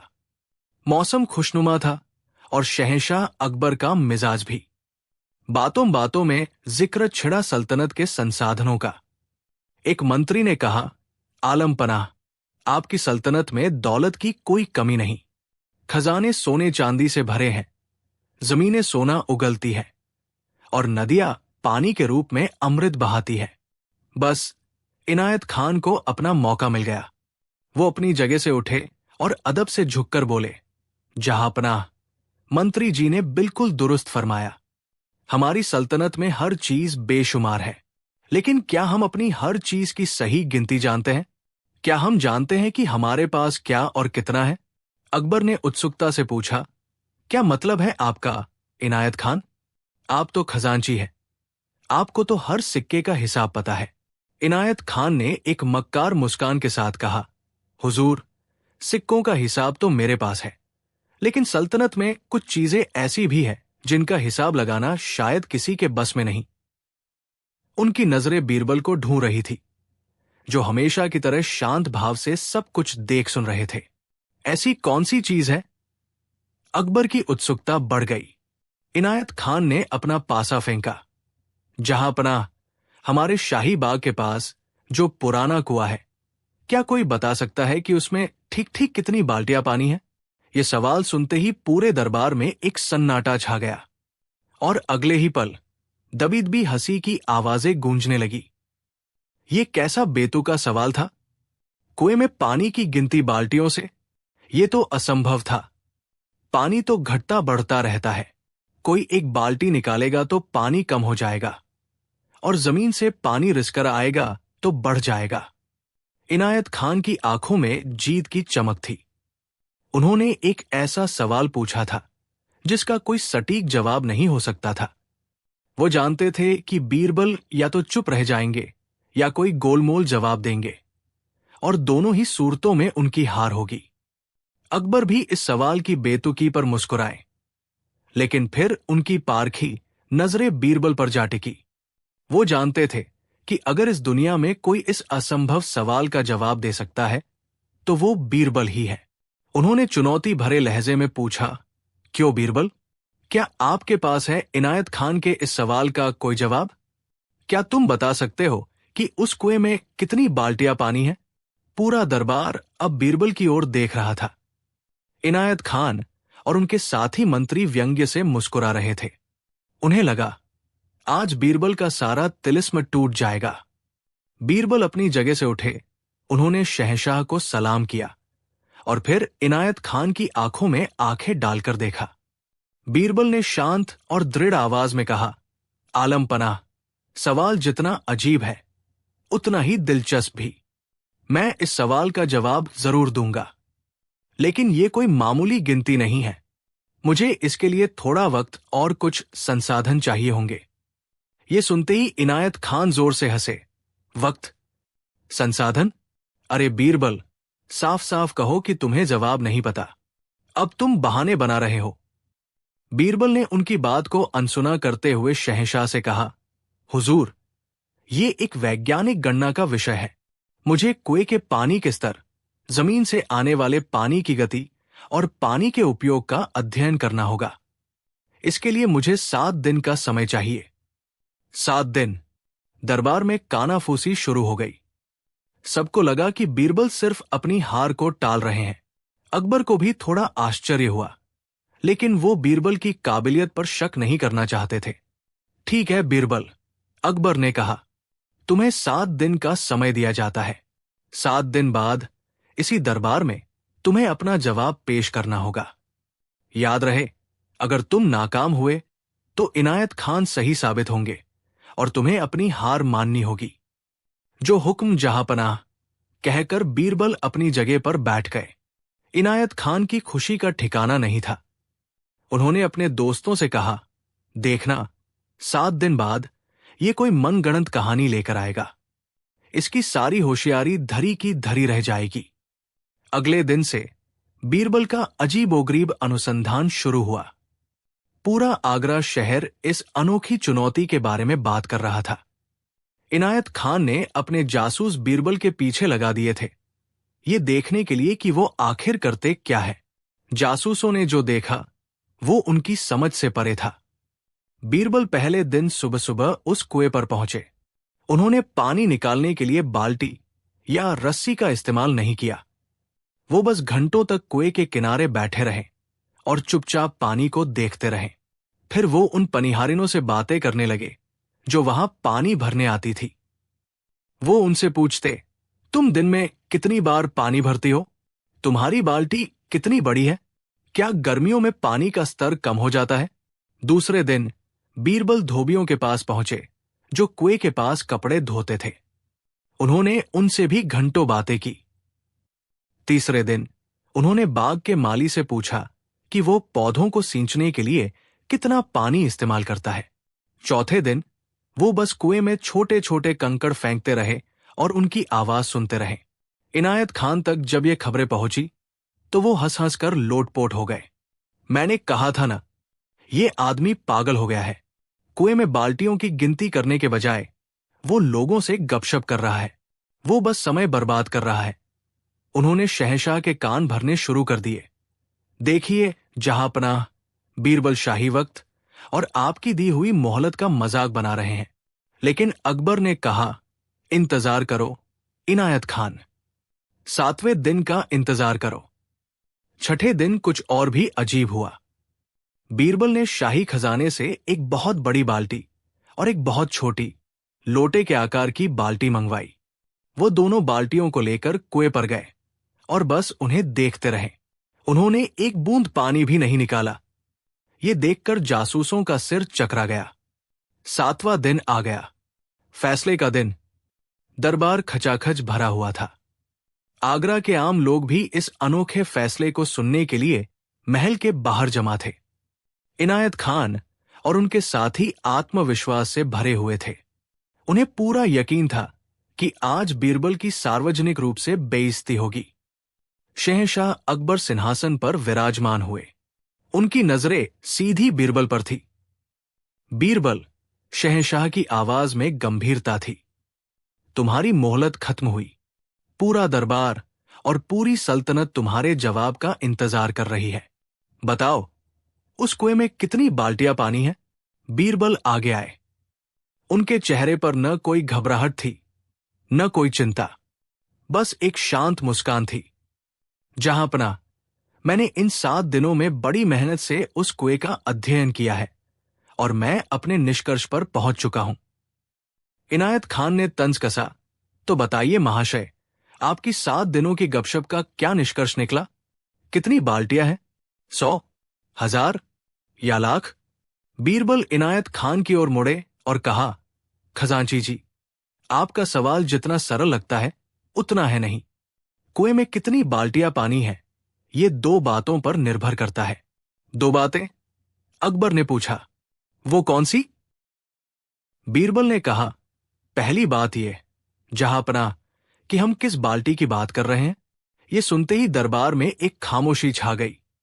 बीरबल ने आगे समझाया, अगर हम शाही खजांची इनायत खान साहब के घर में इस्तेमाल होने वाली बड़ी बाल्टी की बात करें तो उस कुएं में ठीक 4,582 बाल्टियां पानी है।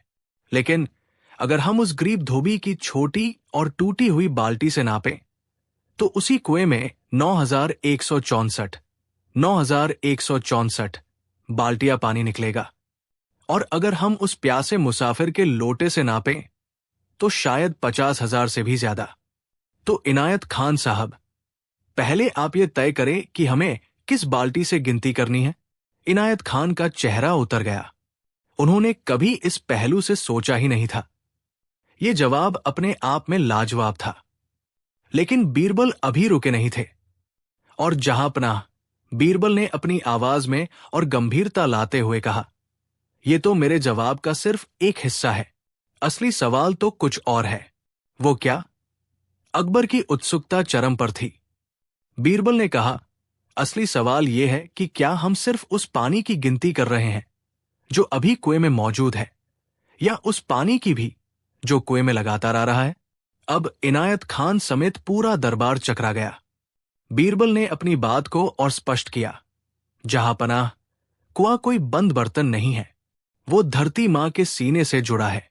जब हम उसमें से एक बाल्टी पानी निकालते हैं तो जमीन के नीचे से उतना ही पानी रिसकर उसमें फिर से भर जाता है।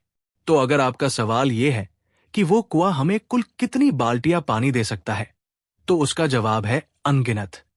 जब तक धरती में पानी है वो कुआं कभी खाली नहीं होगा। एक पल के लिए दरबार में ऐसी शांति छा गई जैसे किसी ने सबको मंत्रमुग्ध कर दिया हो। बीरबल ने एक साधारण से सवाल को एक गहरे दार्शनिक सत्य में बदल दिया था। लेकिन बीरबल का अंतिम और सबसे अचूक वार अभी बाकी था। और हुजूर, मेरे जवाब का एक तीसरा और अंतिम हिस्सा भी है, बीरबल ने कहा, और इस बार उनकी मुस्कान में एक शरारत थी। वो क्या है बीरबल? अब और क्या रह गया? अकबर ने लगभग बेताबी से पूछा। बीरबल ने कहा, जहांपनाह, कुएं में कितनी बाल्टियां पानी है, ये इस बात पर भी निर्भर करता है कि कुएं में पानी के अलावा और क्या क्या है। ये बात किसी को समझ नहीं आई।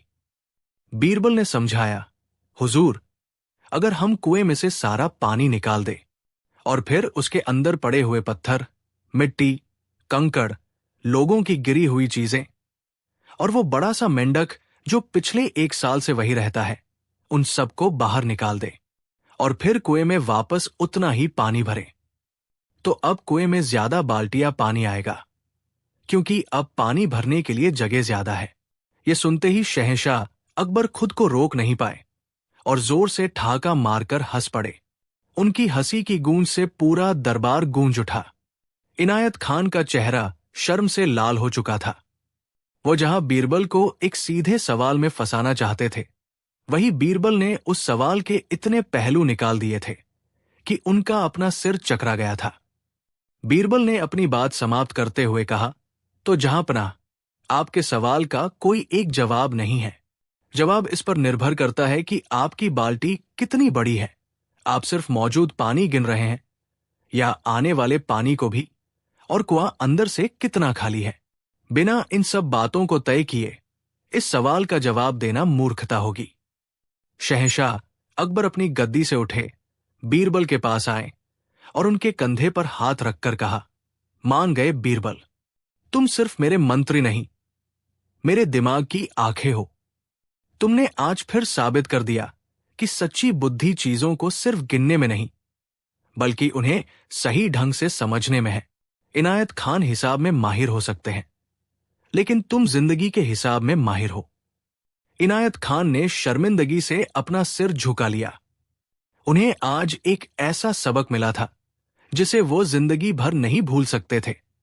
उन्होंने सीखा कि दुनिया हर वक्त नंबरों से नहीं चलती, और जिस चीज को वो बीरबल की कोरी बातें समझते थे, वो असल में गहरी समझ और असाधारण विवेक था। उस दिन के बाद दरबार में फिर किसी ने बीरबल से कोई ऐसा बेतुका सवाल पूछने की हिम्मत नहीं की जिसका मकसद सिर्फ उन्हें नीचा दिखाना हो, क्योंकि सब जान चुके थे कि बीरबल की बुद्धि उस कुएं की तरह है जिसमें से आप जितना ज्ञान निकालने की कोशिश करेंगे, वो अंदर से उतना ही और गहरा होता जाएगा। कहानी 5। आगरा का किला अपनी पूरी शान के साथ खड़ा था। यमुना नदी खामोशी से बह रही थी, जैसे शहंशाहेंद जलालुद्दीन मोहम्मद अकबर के दरबार में चल रही हर हलचल की गवाह हो। दरबार लगा था। रेशम और मखमल के पर्दों से छनकर आती रोशनी नवरत्नों के ताज में जड़े हीरों पर पड़कर पूरे दीवान खास को रोशन कर रही थी।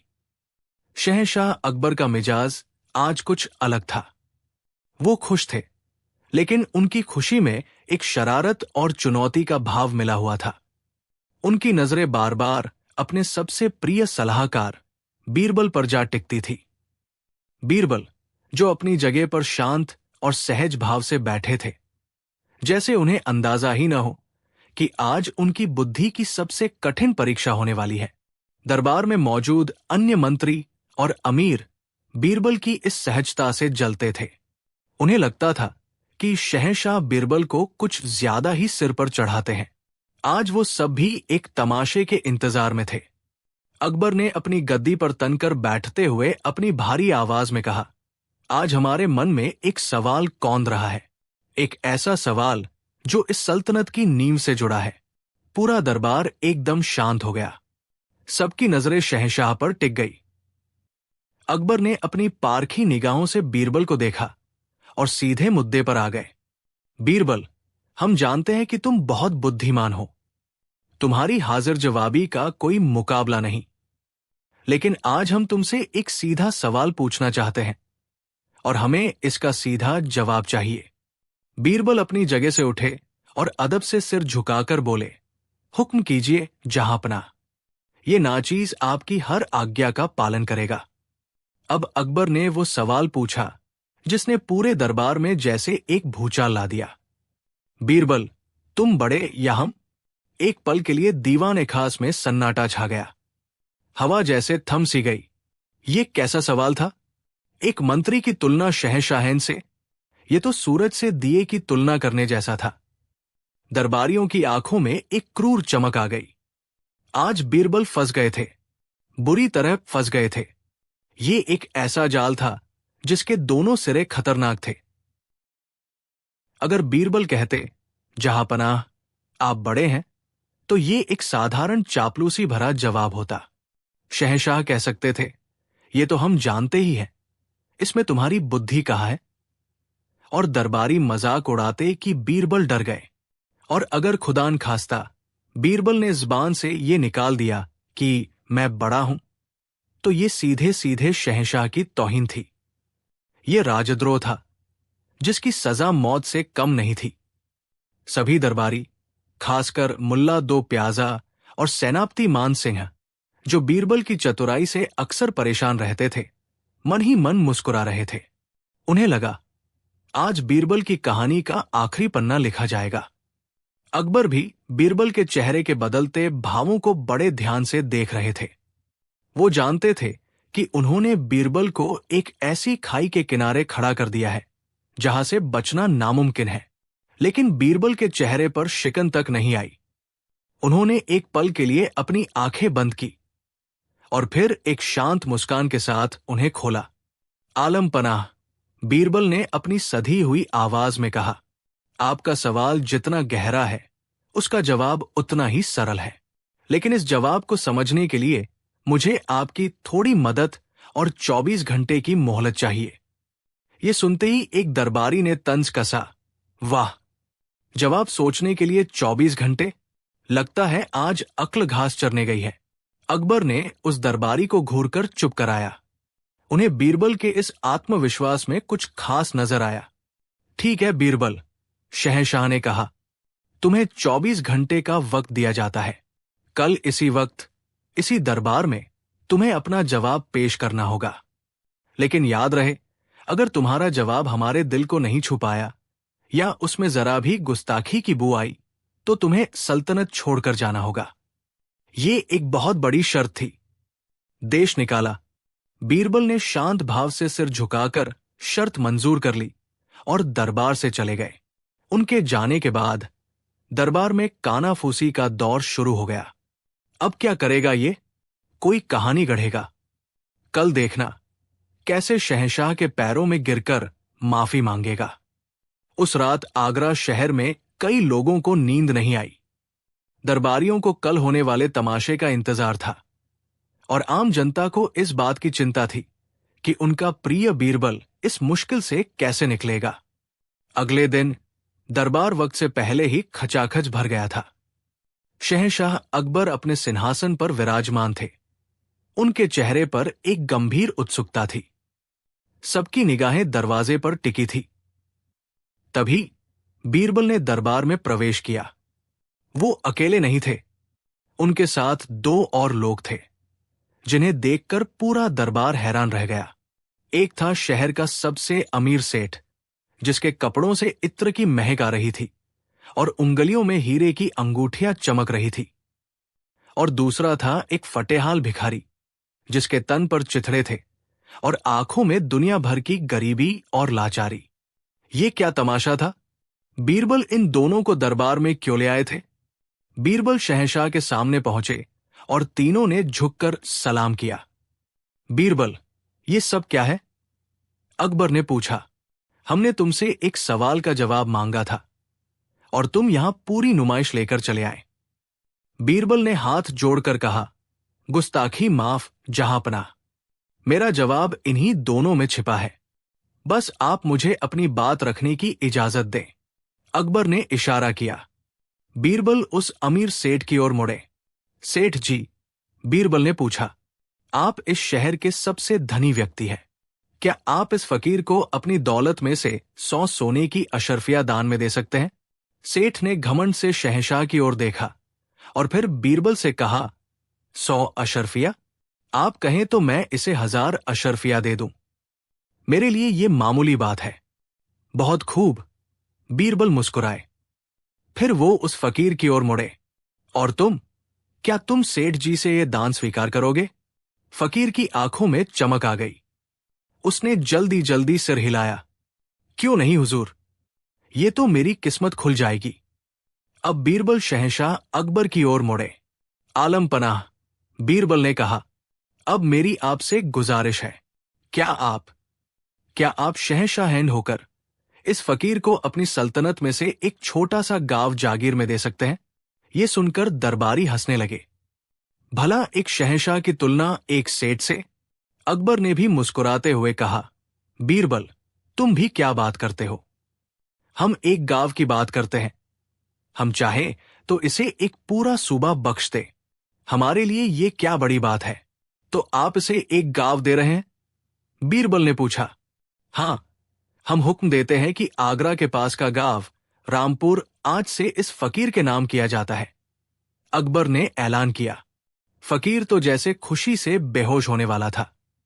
वो शहंशाह के कदमों में गिर पड़ा।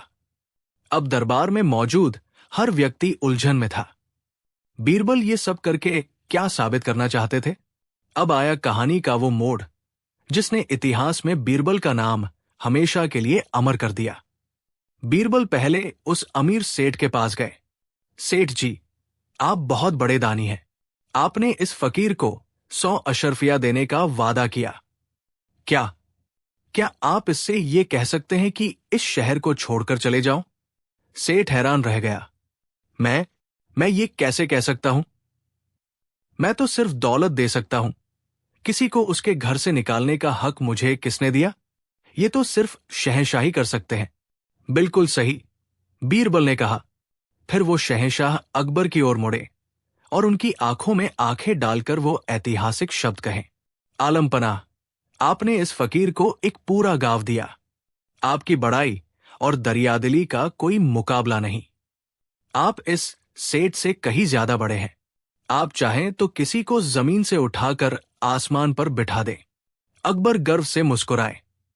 लेकिन जहांपनाह, बीरबल ने अपनी आवाज में एक रहस्यमयी गंभीरता लाते हुए कहा, अब मेरी आपसे एक और गुजारिश है। क्या आप इस फकीर से ये कह सकते हैं, इस सल्तनत को छोड़कर अभी इसी वक्त बाहर चले जाओ? अकबर ने चौंक कर कहा, हां, क्यों नहीं? ये हमारी सल्तनत है। हम जिसे चाहे रहने का हुक्म दे और जिसे चाहे एक पल में बाहर निकाल दे। ये हमारा हक है। अब बीरबल उस फकीर के पास गए जो डर से कांप रहा था। बीरबल ने उसके कंधे पर हाथ रखा और फिर पूरे दरबार की ओर देखकर अपनी आवाज बुलंद की, जहांपनाह और इस दरबार में मौजूद सभी ज्ञानी जनों, अब मेरे सवाल का जवाब सुनिए। शहंशाह सलामत, आप बहुत बड़े हैं। आप किसी को भी जागीरें दे सकते हैं, दौलत दे सकते हैं, लेकिन आप किसी को अपनी सल्तनत से बाहर भी निकाल सकते हैं। ये सेठ भी बड़ा है, ये दौलत दे सकता है, पर किसी को शहर से बाहर नहीं निकाल सकता। और अब मैं, बीरबल ने एक पल का विराम लिया और फिर कहा, मैं आपसे बड़ा हूं, जहांपनाह। ये सुनते ही दरबार में तलवारें खींचने की आवाजें आने लगी। गुस्ताख, पकड़ लो इसे की आवाजें गूंजने लगी। अकबर का चेहरा गुस्से से तमतमा गया। सब्र, बीरबल जोर से चिल्लाए, मेरी पूरी बात तो सुन लीजिए। सब शांत हो गए। बीरबल ने कहा, जहांपनाह, मैं आपसे इसलिए बड़ा हूं क्योंकि आप किसी को भी इस सल्तनत से बाहर निकाल सकते हैं, लेकिन मैं नहीं निकाल सकता। एक पल की खामोशी, और फिर जैसे सबके दिमाग में एक बिजली सी कौंधी। बीरबल ने अपनी बात को और स्पष्ट किया, आपकी बड़ाई किसी को कुछ देने में भी है और किसी से सब कुछ छीन लेने में भी। आपके एक हुक्म से कोई अमीर हो सकता है और कोई बेघर, लेकिन मेरी बड़ाई सिर्फ इस बात में है कि मेरे पास किसी से कुछ भी छीनने की ताकत ही नहीं है। मैं किसी को देश निकाला नहीं दे सकता। इस मामले में जहांपनाह, मेरा दिल आपसे बड़ा है, क्योंकि उसमें सिर्फ देने की जगह है, निकालने की नहीं। इसलिए जहांपनाह, आप शहंशाह होने के नाते मुझसे कहीं ज्यादा बड़े हैं, क्योंकि आपके पास बनाने और बिगाड़ने दोनों की शक्ति है। लेकिन एक इंसान होने के नाते मैं आपसे बड़ा हूं, क्योंकि मेरे पास सिर्फ जोड़ने की शक्ति है, तोड़ने की नहीं। यह सुनकर शहंशाह अकबर अपनी गद्दी पर जड़ हो गए। उनके रोंगटे खड़े हो गए थे। ये कैसा जवाब था? बीरबल ने न सिर्फ अपनी जान बचाई, बल्कि बड़पन की परिभाषा ही बदल दी थी। उन्होंने शहंशाह को बड़ा भी साबित किया और खुद को भी, और वो भी बिना किसी की तौहीन किए। दरबारियों के मुंह खुले के खुले रह गए थे। उनकी तलवारें हाथों में ही कांप रही थी। वो जिस बीरबल को फंसाना चाहते थे, उस बीरबल ने अपनी बुद्धि के सागर में उन्हें ही डुबो दिया था। शहंशाह अकबर अपनी गद्दी से उतरे, धीरे धीरे चलकर बीरबल के पास आए। उनके गुस्से की जगह अब उनकी आंखों में सम्मान और स्नेह का एक गहरा समंदर था। उन्होंने बीरबल को कसकर गले लगा लिया। मान गए बीरबल, आज तुमने साबित कर दिया कि तुम सिर्फ मेरे नवरत्न नहीं, बल्कि इस सल्तनत के सबसे अनमोल हीरे हो। तुमने हमें आज बड़ा होने का असली मतलब समझाया है। सच्ची बड़ाई शक्ति के इस्तेमाल में नहीं, बल्कि उसके संयम में है। उस दिन के बाद दरबार में फिर कभी किसी ने यह सवाल उठाने की हिम्मत नहीं की कि अकबर और बीरबल में से कौन बड़ा है, क्योंकि सब जान चुके थे कि एक सल्तनत का शहंशाह था तो दूसरा बुद्धि का, और अपनी अपनी दुनिया में दोनों ही सबसे बड़े थे। कहानी 6। इतिहास के पन्नों में जब भी शहंशाह अकबर की महानता का जिक्र होता है, तो उनकी सल्तनत के सबसे चमकदार नगीने बीरबल का नाम खुद ब खुद जुबान पर आ जाता है। बीरबल सिर्फ एक मंत्री नहीं थे, वो अकबर के विवेक की आवाज थे, उनकी मुश्किलों का हल थे और उनके अकेलेपन के साथी थे। शहंशाह का बीरबल पर अटूट विश्वास था, एक ऐसा विश्वास जो आसमान जितना ऊंचा और समंदर जितना गहरा था। लेकिन जहां सम्मान के दिए जलते हैं, वहां ईर्ष्या का धुआं भी उठता है। अकबर के दरबार में कई ऐसे अमीर और मंत्री थे जो बीरबल की इस हैसियत से जलकर कोयला हो जाते थे। उन्हें लगता था कि शहंशाह ने एक साधारण ब्राह्मण को जरूरत से ज्यादा सिर पर चढ़ा रखा है। इन जलने वालों का सरदार था हकीम जफर बेग, जो शाही हकीम होने के साथ साथ एक बेहद शातिर और मक्कार इंसान भी था। वो और उसके कुछ साथी, जैसे शाही खजांची इनायत खान और सुरक्षा प्रमुख दिलावर खान, हमेशा इसी ताक में रहते थे कि कैसे बीरबल को शहंशाह की नजरों में हमेशा के लिए गिरा दिया जाए। उन्हें बस एक मौके की तलाश थी, एक ऐसा मौका जो बीरबल की इज्जत और शोहरत को एक ही झटके में खाक में मिला दे। और जल ही किस्मत ने उन्हें वह मौका दे दिया। ईरान के शाह ने शहंशाह अकबर को दोस्ती के तोहफे के रूप में एक बेशकीमती हीरों का हार भेजा था। उस हार का नाम था नूर-ए-सल्तनत, यानी सल्तनत की रोशनी। उसमें जड़े हीरे इतने नायाब और चमकदार थे कि रात के अंधेरे में भी जुगनुओं की तरह चमकते थे। वो सिर्फ एक जेवर नहीं था, बल्कि दो महान सल्तनतों के बीच दोस्ती का प्रतीक था। अकबर उसे अपनी जान से भी ज्यादा अजीज रखते थे और उसे अपने निजी कक्ष में एक खास संदूक में रखते थे। एक सुबह जब शहंशाह उस हार को देखने के लिए अपने कक्ष में गए, तो उनके पैरों तले जमीन खिसक गई। संदूक का ताला टूटा हुआ था और नूर-ए-सल्तनत अपनी जगह से गायब था। खबर आग की तरह पूरे महल में फैल गई। शहंशाह का गुस्सा सातवें आसमान पर था। यह सिर्फ एक चोरी नहीं थी, ये शहंशाहन की इज्जत पर, उनकी सल्तनत की सुरक्षा पर एक जोरदार तमाचा था। हमारी नाक के नीचे से, हमारे निजी कक्ष से चोरी, ये कैसे मुमकिन है? दिलावर खान, आपकी सुरक्षा का क्या हुआ? हम चाहते हैं कि 24 घंटे के अंदर चोर हमारे सामने हो, वरना अंजाम बहुत बुरा होगा। पूरा दरबार कांप रहा था। दिलावर खान का चेहरा डर से सफेद पड़ गया था। छानबीन शुरू हुई, लेकिन चोर का कोई सुराग नहीं मिला। ऐसा लग रहा था जैसे चोर हवा में गायब हो गया हो। लेकिन ये कोई मामूली चोरी नहीं थी, ये एक सोची समझी साजिश थी। हार को किसी और ने नहीं, बल्कि हकीम जफर बेग और उसके साथियों ने ही गायब किया था। दिलावर खान ने अपनी हैसियत का फायदा उठाकर हार चुराया था और अब वो सब उसे अपनी साजिश के सबसे घिनौने पड़ाव पर ले जाने के लिए तैयार थे। उनका निशाना एक ही था, बीरबल। उनकी योजना बहुत ही शातिराना थी। उन्होंने उस बेशकीमती हार को बीरबल के उस शाही अंगरखे, एक तरह का लंबा कोट, के अस्तर के अंदर बड़ी सफाई से सिल दिया था, जिसे बीरबल सिर्फ खास मौकों पर ही पहनते थे। उन्हें पता था कि बीरबल को इस बात की भनक तक नहीं लगेगी। अगले दिन जब दरबार लगा तो माहौल में भारी तनाव था। शहंशाह का गुस्सा अब भी शांत नहीं हुआ था। तभी हकीम जफर बेग अपनी जगह से उठा और बड़ी ही नाटकीय अदा से बोला, आलम पनाह, गुस्ताखी माफ, पर इस चोरी के बारे में मैं कुछ अर्ज करना चाहता हूं। अकबर ने कहा, कहो, क्या कहना चाहते हो? जहां पनाह, ये चोरी किसी बाहरी चोर का काम नहीं लगती। महल की सुरक्षा इतनी कड़ी है कि कोई परिंदा भी पर नहीं मार सकता। मुझे शक है कि ये किसी अपने का ही काम है, किसी ऐसे का जिस पर आप आंख मूंद कर भरोसा करते हैं। ये सुनकर दरबार में कानाफूसी शुरू हो गई। अकबर, साफ साफ कहो, जफर बेग, तुम्हारा इशारा किसकी तरफ है? अब जफर बेग ने अपना सबसे जहरीला तीर चलाया।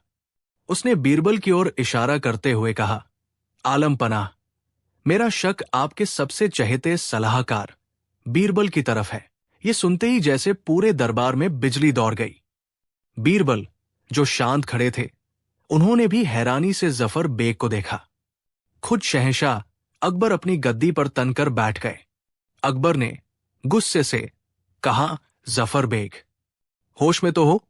तुम जानते हो तुम किस पर इल्जाम लगा रहे हो? अगर ये बात झूठी निकली तो तुम्हारी जुबान खिंचवा ली जाएगी। जहां अपना, मैं अपनी जान की बाजी लगा रहा हूं, लेकिन सल्तनत की इज्जत के आगे मेरी जान कुछ भी नहीं। मुझे पक्की खबर मिली है। अगर आपको यकीन न हो तो आप अभी इसी वक्त बीरबल के अंगरखे की तलाशी ले सकते हैं। अब सबकी नजरें बीरबल पर थी। बीरबल के चेहरे पर कोई शिकन नहीं थी। वो जानते थे कि ये एक साजिश है, लेकिन उन्हें ये नहीं पता था कि ये साजिश कितनी गहरी है। बीरबल ने शांत भाव से कहा, जहांपनाह, मैं तलाशी के लिए तैयार हूं। दूध का दूध और पानी का पानी हो जाना चाहिए। अकबर एक भयानक कशमकश में थे। उनका दिल कह रहा था कि बीरबल निर्दोष है, लेकिन एक शहंशाह होने के नाते उन्हें न्याय के तकाजे को भी पूरा करना था। उन्होंने भारी मन से सिपाहियों को तलाशी का हुक्म दिया। सिपाहियों ने बीरबल के अंगरखे को टटोलना शुरू किया और कुछ ही पलों में एक सिपाही की आंखें हैरानी से चौड़ी हो गई। उसने अंगरखे के अस्तर को एक जगह से फाड़ा और अंदर से जो चीज निकली उसे देखकर पूरे दरबार की सांसें थम गई। वो नूर-ए-सल्तनत था, वही बेशकीमती हार जो बीरबल के लिबास में छिपा हुआ था। ये एक ऐसा पल था जिसने दोस्ती, विश्वास और वफादारी के हर धागे को तोड़कर रख दिया था। सबूत बीरबल के खिलाफ था, अकाट्य और सजीव। हकीम जफर बेग और उसके साथियों के चेहरों पर एक शैतानी मुस्कान थी। उनकी साजिश कामयाब हो चुकी थी। अकबर की आंखों में आंसू थे। उन्हें अपनी आंखों पर यकीन नहीं हो रहा था। बीरबल, तुम। उनके मुंह से बस इतना ही निकल सका, जहांपनाह, सूरज पर बादल आ सकते हैं, लेकिन सूरज अपनी रोशनी नहीं छोड़ता। मैं निर्दोष हूं। यह मेरे खिलाफ एक बहुत बड़ी साजिश है। हकीम जफर बेग ने चिल्लाकर कहा, साजिश? चोर हमेशा यही कहता है। सबूत आपके सामने है, आलमपनाह। इस गद्दार को सख्त से सख्त सजा दी जाए। अकबर एक भयानक दुविधा में थे। उनका दिल और दिमाग एक जंग लड़ रहे थे। दिल कह रहा था, ये मेरा बीरबल है, ये ऐसा नहीं कर सकता। लेकिन दिमाग कह रहा था, सबूत चीख चीख कर उसकी गद्दारी की गवाही दे रहा है। तुम एक शहंशाह हो, तुम्हें न्याय करना होगा। अंत में शहंशाह का फर्ज दोस्त की दोस्ती पर भारी पड़ा। उन्होंने कांपती हुई आवाज में, टूटे हुए दिल के साथ अपना फैसला सुनाया। अकबर ने कहा, सबूतों को मद्देनजर रखते हुए बीरबल को इस संगीन जुर्म का दोषी पाया जाता है, लेकिन उनकी पुरानी सेवाओं को देखते हुए हम उन्हें मौत की सजा नहीं देते। बीरबल को आज से शाही नजरबंदी में रखा जाएगा और 3 दिन बाद उन्हें हमेशा के लिए इस सल्तनत से बाहर निकाल दिया जाएगा। ये सुनकर जफर बेग और उसके साथी थोड़ा निराश हुए। वो तो बीरबल की मौत चाहते थे, लेकिन देश निकाला भी मौत से कम नहीं था। बीरबल के लिए अकबर से दूर जाना ही सबसे बड़ी सजा थी। सिपाहियों ने बीरबल को पकड़ लिया। जाते जाते बीरबल ने अकबर की ओर देखा। उनकी आंखों में शिकायत नहीं, बल्कि एक विश्वास था। बीरबल ने कहा, जहांपनाह, मुझे आपसे सिर्फ एक आखिरी गुजारिश करनी है। मुझे इन 3 दिनों में अपने घर पर रहने की इजाजत दी जाए, ताकि मैं चोर का पता लगा सकूं और अपनी बेगुनाही साबित कर सकूं। अकबर ने भारी मन से इजाजत दे दी। बीरबल जानते थे कि उनके पास वक्त बहुत कम है। वो ये भी समझ गए थे कि चोर कोई एक नहीं है, ये एक पूरा गिरोह है और वो दरबार के अंदर ही मौजूद है। लेकिन उन्हें कैसे बेनकाब किया जाए? उनके पास कोई सबूत नहीं था। अचानक बीरबल की आंखों में एक चमक आई। उनके दिमाग में एक योजना ने जन्म लिया। एक ऐसी योजना जो चोरों को खुद अपना जुर्म कबूल करने पर मजबूर कर देगी। अगले दिन बीरबल ने शहंशाह को एक संदेश भिजवाया, जहांपनाह, मुझे चोर का पता चल गया है, लेकिन वो इतना शातिर है कि उसे पकड़ने के लिए मुझे आपकी मदद चाहिए। ये सुनकर अकबर हैरान रह गए। वो फौरन बीरबल के घर पहुंचे। हुजूर, चोर हमारे दरबार में ही मौजूद है। उसे पकड़ने के लिए हमें एक नाटक करना होगा। मेरे पास एक जादुई मटका है। आज रात हम दरबार के सभी मंत्रियों और अमीरों को एक अंधेरे खेमे, टेंट में बुलाएंगे। उस खेमे के बीच में ये मटका रखा होगा। सबको एक एक करके अंदर जाकर इस मटके को छूना होगा। जो निर्दोष होगा उसे कुछ नहीं होगा, लेकिन जैसे ही असली चोर इसे छुएगा, ये मटका जोर जोर से चोर चोर चिल्लाने लगेगा। अकबर को ये योजना थोड़ी अजीब लगी, लेकिन वो बीरबल पर भरोसा करके देखने के लिए तैयार हो गए। बीरबल की योजना के अनुसार दरबार के सभी सदस्यों को उस खेमे के बाहर इकट्ठा किया गया। माहौल में एक अजीब सा सस्पेंस था। हकीम जफर बेग और उसके साथी भी वहां मौजूद थे। वो मन ही मन हंस रहे थे कि बीरबल अब जादू टोने का सहारा ले रहे हैं। बीरबल ने सबको निर्देश दिए, आप सब एक एक करके इस अंधेरे खेमे में जाएंगे, अंदर रखे जादुई मटके को छुएंगे और दूसरी तरफ से बाहर आ जाएंगे। याद रहे, ये मटका सिर्फ चोर को पकड़ेगा, निर्दोष को डरने की कोई जरूरत नहीं है। अब खेल शुरू हुआ। एक एक करके दरबारी अंदर जाने लगे। खेमे के अंदर इतना अंधेरा था कि हाथ को हाथ सुझाई नहीं दे रहा था। जो निर्दोष थे वो बेखौफ होकर अंदर जाते, मटके को छूते और बाहर आ जाते। जब हकीम जफर बेग, इनायत खान और दिलावर खान की बारी आई तो वो थोड़ा घबराए। हालांकि उन्हें पता था कि मटका चिल्ला नहीं सकता, लेकिन उनके मन में चोर की दाढ़ी में तिनके वाली कहावत घर कर गई थी। उन्होंने सोचा, क्या पता बीरबल ने कोई और चाल चली हो। सबसे अच्छा यही है कि हम मटके को छुए ही ना, अंधेरे में किसी को क्या पता चलेगा। यही सोचकर वो तीनों अंदर गए, मटके को बिना छुए ही उसके पास से गुजरे और बाहर आ गए। जब सभी लोग खेमे से बाहर आ गए तो बीरबल ने कहा, अब सब लोग शहंशाह को अपनी हथेलियां दिखाएं। सबने अपनी हथेलियां आगे कर दी और तभी दूध का दूध और पानी का पानी हो गया। हकीम जफर बेग, इनायत खान और दिलावर खान को छोड़कर बाकी सभी दरबारियों की हथेलियां काली थी। सब हैरान रह गए, ये क्या जादू था। तब बीरबल ने रहस्य से पर्दा उठाया। बीरबल ने मुस्कुराते हुए कहा, जहांपनाह, ये कोई जादुई मटका नहीं था। मैंने बस इस मटके पर अंदर से कालिख, सूट पोत दी थी। मुझे पता था कि जो निर्दोष होगा वो डर के मारे इसे नहीं छुएगा। जिन लोगों की हथेलियां साफ है वही असली चोर है। इन्होंने डर के मारे मटके को हाथ ही नहीं लगाया। ये सुनते ही हकीम जफर बेग और उसके साथियों के चेहरे का रंग उड़ गया। उनकी चोरी, उनकी साजिश, उनका डर, सब कुछ उनकी साफ हथेलियों पर लिखा हुआ था। शहंशाह अकबर का गुस्सा अब ज्वालामुखी बनकर फटा। सच्चाई सूरज की तरह साफ हो चुकी थी। गद्दारों, तुमने सिर्फ बीरबल को फंसाने की कोशिश नहीं की, तुमने शहंशाह हिंद के न्याय और विश्वास का मजाक उड़ाया है। सिपाहियों, इन तीनों को पकड़ लो और जिंदा में डाल दो। तीनों साजिशकर्ता बीरबल के पैरों में गिरकर माफी मांगने लगे, लेकिन अब बहुत देर हो चुकी थी। अकबर बीरबल के पास आए। उनकी आंखों में पश्चाताप और अपने दोस्त के लिए गर्व के आंसू थे। हमें माफ कर दो बीरबल, हम सबूतों के आगे अंधे हो गए थे। हम अपने सबसे वफादार दोस्त को पहचानने में नाकाम रहे। जहांपनाह, आप माफी मांगकर मुझे शर्मिंदा न करें। आपने वही किया जो एक शहंशाह को करना चाहिए। आपने न्याय को दोस्ती से ऊपर रखा, और मैंने वही किया जो एक दोस्त को करना चाहिए। मैंने आपके विश्वास को टूटने नहीं दिया। उस दिन दरबार ने न्याय का एक ऐसा नजारा देखा जो इतिहास में हमेशा के लिए दर्ज हो गया। बीरबल की इज्जत और सम्मान पहले से 100 गुना ज्यादा बढ़ गया, और सबने एक बार फिर मान लिया कि सत्य को कुछ समय के लिए परेशान तो किया जा सकता है, लेकिन उसे पराजित कभी नहीं किया जा सकता। कहानी 7।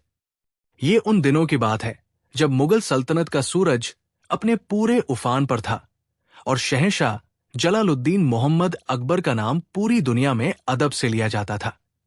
आगरा का किला सत्ता का केंद्र था। जहां से पूरे हिंदुस्तान की तकदीर लिखी जाती थी। एक शाम अकबर अपने महल की सबसे ऊंची छत पर टहल रहे थे। सूरज यमुना के पानी में अपना सोना घोलकर धीरे धीरे डूब रहा था। आसमान में नारंगी, गुलाबी और बैंगनी रंगों का एक अद्भुत नजारा था। ठंडी हवा चल रही थी, लेकिन शहंशाह का मन अशांत था। उनकी नजरें भले ही डूबते सूरज पर थी, पर उनका दिमाग ब्रह्मांड की गहराइयों में गोते लगा रहा था। उन्होंने सोचा, ये दुनिया कितनी अजीब है। हर चीज का एक कारण है, एक बनाने वाला। कुम्हार घड़ा बनाता है, बड़ी मेज बनाता है, चित्रकार तस्वीर बनाता है। ये विशाल किला मेरे हुक्म पर बना। इसे बनाने वाले हजारों कारीगर थे। हर रचना के पीछे एक रचयिता है। उनकी सोच और गहरी होती गई। ये धरती, ये आसमान, ये चांद सितारे, ये नदियां, ये पहाड़, इन सबको किसने बनाया? हमारे धर्म ग्रंथ कहते हैं कि इन्हें ईश्वर ने, अल्लाह ने, भगवान ने बनाया है। वो परम रचयिता है। यहां तक तो सब ठीक था, लेकिन तभी उनके तार्किक मन में एक ऐसा सवाल उठा जिसने उनके भीतर एक भूचाल ला दिया। एक ऐसा सवाल जो सदियों से बड़े बड़े दार्शनिकों और ज्ञानियों को परेशान करता आया है। अगर हर चीज को बनाने वाला कोई है, उन्होंने खुद से पूछा, तो फिर उस बनाने वाले को किसने बनाया? यानी ईश्वर को किसने बनाया? ये सवाल एक जहर की तरह उनके ज़हन में फैल गया। ये एक ऐसा प्रश्न था जिसका कोई सीधा जवाब नहीं था। ये तर्क की सीमाओं को चुनौती देता था और आस्था की नींव को हिला सकता था। रात भर शहंशाह इसी उधेड़बुन में डूबे रहे। उन्हें नींद नहीं आई।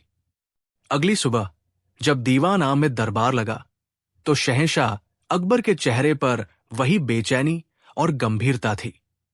वो चुपचाप सिंहासन पर बैठे थे और दरबार की कार्यवाही में उनका जरा भी मन नहीं लग रहा था। उनके नवरत्न और अन्य दरबारी उनकी इस खामोशी से हैरान थे। अंत में अकबर ने अपनी चुप्पी तोड़ी। उनकी आवाज में एक अजीब सी गहराई थी। दरबारियों, आज हमारे मन में एक ऐसा सवाल है जिसने हमें रात भर सोने नहीं दिया। हम चाहते हैं कि इस दरबार में मौजूद हर आलिम, हर पंडित, हर ज्ञानी इस पर विचार करे और हमें एक संतोषजनक जवाब दे। पूरे दरबार में सन्नाटा छा गया। शहंशाह ने अपना सवाल दागा। हम सब मानते हैं कि इस दुनिया को ईश्वर ने बनाया है, लेकिन हमारा सवाल यह है कि उस ईश्वर को किसने बनाया? यह सवाल किसी बम की तरह दरबार में गिरा। सब एक दूसरे का मुंह देखने लगे। ये एक ऐसा सवाल था जिसे पूछने की हिम्मत भी कोई नहीं कर सकता था, क्योंकि इसे पूछना ईश्वर के अस्तित्व पर सवाल उठाने जैसा था। दरबार में मौजूद शाही इमाम और बड़े बड़े धर्मगुरुओं के चेहरे पर गुस्सा और हैरानी के भाव एक साथ आ गए। शहंशाह के सवाल ने एक बहस छेड़ दी। सबसे पहले शाही इमाम, जो इस्लाम के बड़े विद्वान थे, खड़े हुए। उन्होंने थोड़े सख्त लहजे में कहा, आलम पनाह, ये एक कुफ्र, ईशनिंदा से भरा सवाल है। अल्लाह स्वयंभू है। वो हमेशा से था, हमेशा रहेगा। उसे किसी ने नहीं बनाया। वो वजह अव्वल है, यानी हर चीज का पहला कारण। उसके कारण के बारे में पूछना ही सबसे बड़ी नादानी है। अकबर ने सिर हिलाया। इमाम साहब, हम आपकी आस्था का सम्मान करते हैं, लेकिन वो स्वयंभू है, ये एक विश्वास है, हमारे तार्किक मन का समाधान नहीं। हमारा मन क्यों और कैसे जानना चाहता है। अगर हर चीज का कोई बनाने वाला है, तो ये नियम ईश्वर पर आकर क्यों रुक जाता है? इसके बाद दरबार में मौजूद एक महान वेदांती पंडित जी खड़े हुए। उन्होंने संस्कृत के श्लोकों का उच्चारण करते हुए कहा, महाराज, आपका प्रश्न गहन है। हमारे वेदों के अनुसार ब्रह्मा ही अंतिम सत्य है। वो अनादि है, अनंत है, अकारण है। वो निराकार है और हर आकार में वही व्याप्त है। वो कारण और कार्य दोनों से परे है।